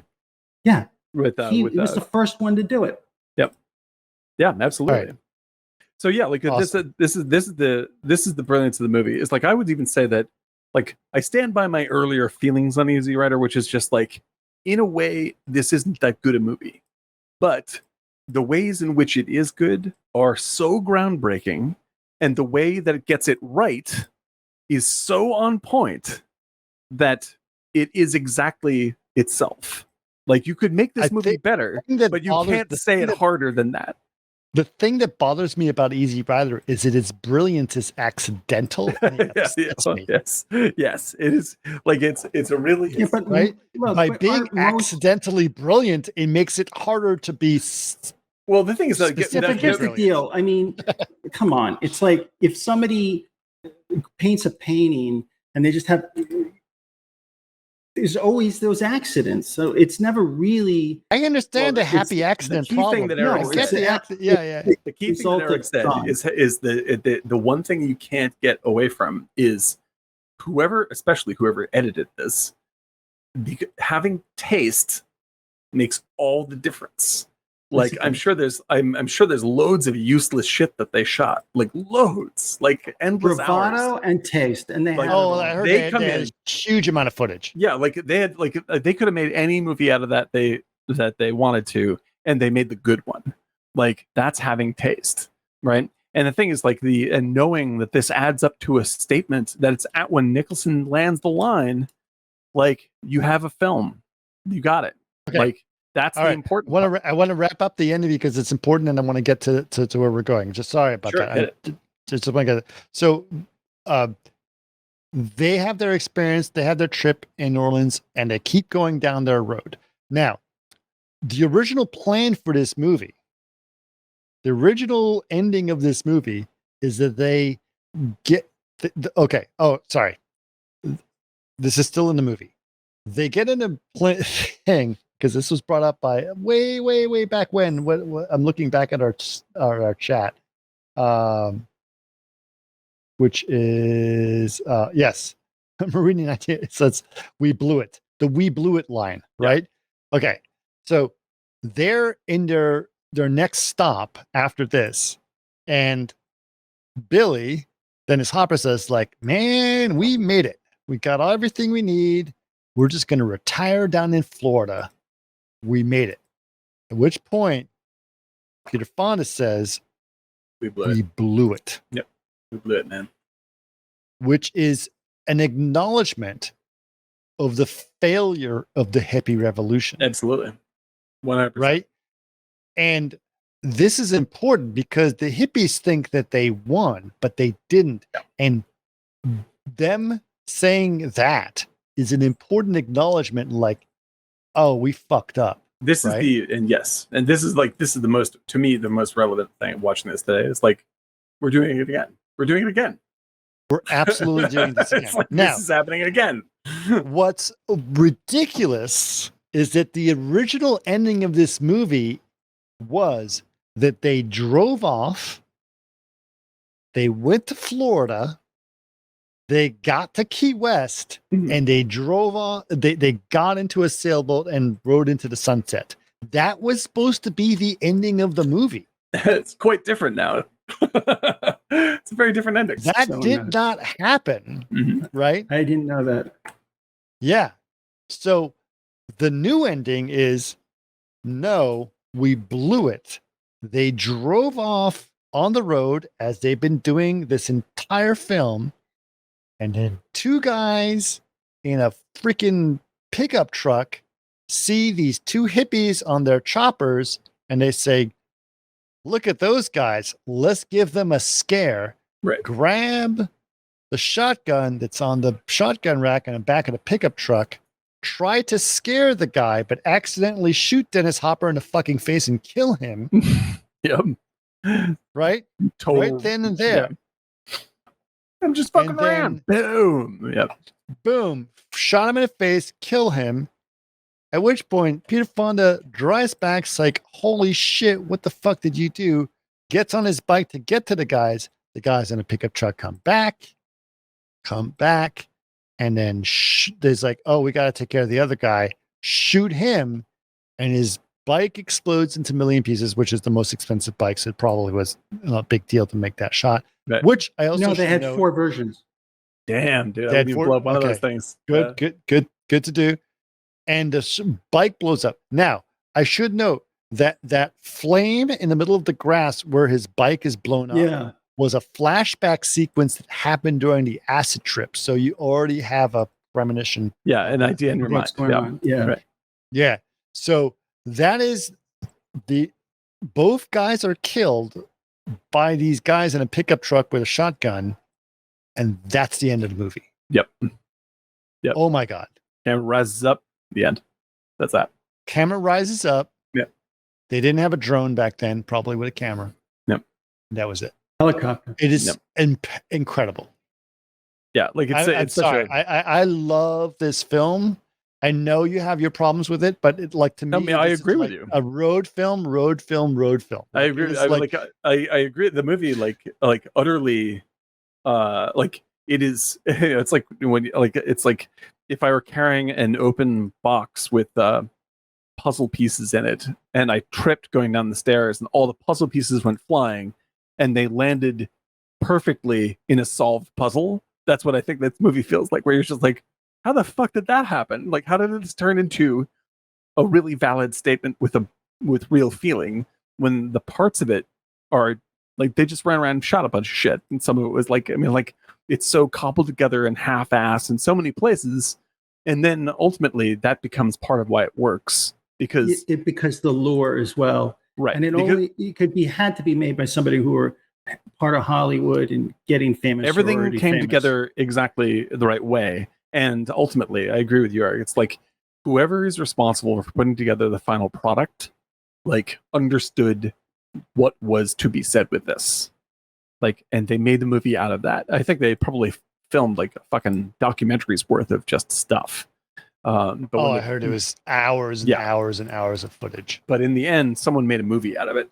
But was this all shot in 16 mil? I don't know. It was probably pretty fucking cheap to make, man. Yeah. I mean, it was like 400,000, and this was the thing, right? It was the lure of that time, and everything's in the right place for this to happen, but that doesn't guarantee it happening. Whoever wrote Nicholson's lines and whoever edited the thing, had a really clear vision of the statement the movie could make, and that's what rang the bell.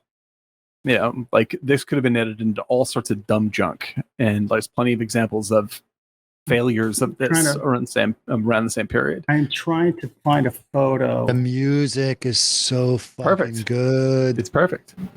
And it's iconic in so many ways, and it grabs the the zeitgeist of the moment so perfectly, and it doesn't just sort of hit with audiences and go oh yeah, no, that was really great, that was exactly how I felt, blah blah blah. It hit with filmmakers, and so they saw it and were like, I didn't realize movies could do this. I'm going to try to do this. This is what gives me the example to follow, because this was cheap and I am now set free to do whatever the fuck I want. And that is what opens up the floodgates, because Easy Rider made $1 zillion compared to, whatever the fucking musical was that came out that year that they were expecting to be the big hit, bombed. Yeah. Right. Yeah. And so with the studios, that was a change. The studios are in turnaround. Everything is a fucking disaster. What Warner's is selling off land. Everything is. I was going to try to look for it and I couldn't find it. But I remember a photo I saw years ago, and it was during they were screening, he was in Hollywood for Easy Rider. Mm-hmm. And Dennis Hopper is sitting basically on a staircase of what was just built or just going to be built, or just around Century City. Mm-hmm. And he's just sitting on this step with a couple other people. And it was so fitting because that's basically, a studio, which they tore down to make a mall. Yeah, exactly. He's just sitting there on the steps during construction or something. I was like, wow, that's Studio City was fucking it was meant to be the new Hollywood center of filmmaking, etc. And instead, it just turns into this sort of shitty mall. And like the best use they had was like in Battle for the Planet of the Apes. They used it as a set. Like that's the best thing they could do with it. Well, they shot the original there too. Oh yeah, right. And so like Hollywood is like at the moment, like in the end of the '60s, Hollywood is a disaster. Studios are in bad shape and not getting the returns they expect.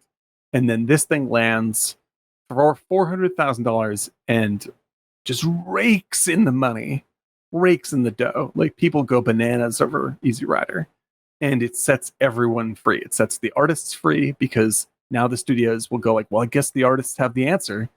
And then they start hiring the artists to tell the stories. Right. And then everything changes. So like the 1-2 punch of Bonnie and Clyde and this, like you can't ask for a better kickstart to why the 70s happened, and like so like all of this is like so like when we said at the outset, like Easy Rider is one of the most important movies. Like you don't have The Mandalorian without Easy Rider. Like you don't have Star literally Wars, and therefore The Mandalorian. Yeah. The fact that you went from Easy Rider. The problem is we don't have the next Easy Rider. That's what I want. I want the next Easy Rider because I'm fucking tired. Yeah, we need it. Bad. The Mandalorian. Bad. Everything is so like, and this is not so. There's plenty of great stuff. In fact, like if you want to ask me like what's like, I'll go off for an hour and a half. There's lots of great Severance, stuff. all the shit. It's fantastic. Right.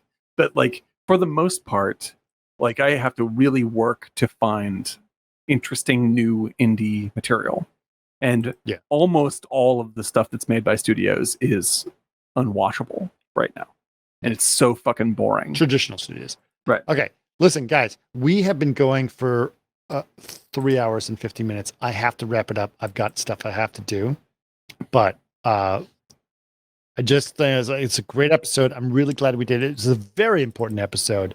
101 episodes. We have many more to cover, but thank you so much, guys, to do this. I'm sure we will be talking about this specific subject. It gives you all a preview of the things that we're thinking about in the future as well. Yeah, exactly. Exactly. This is a little. This is a champagne kickoff. Yeah, for sure. It's a good one. Has it been guys, almost you guys 4 ready? hours?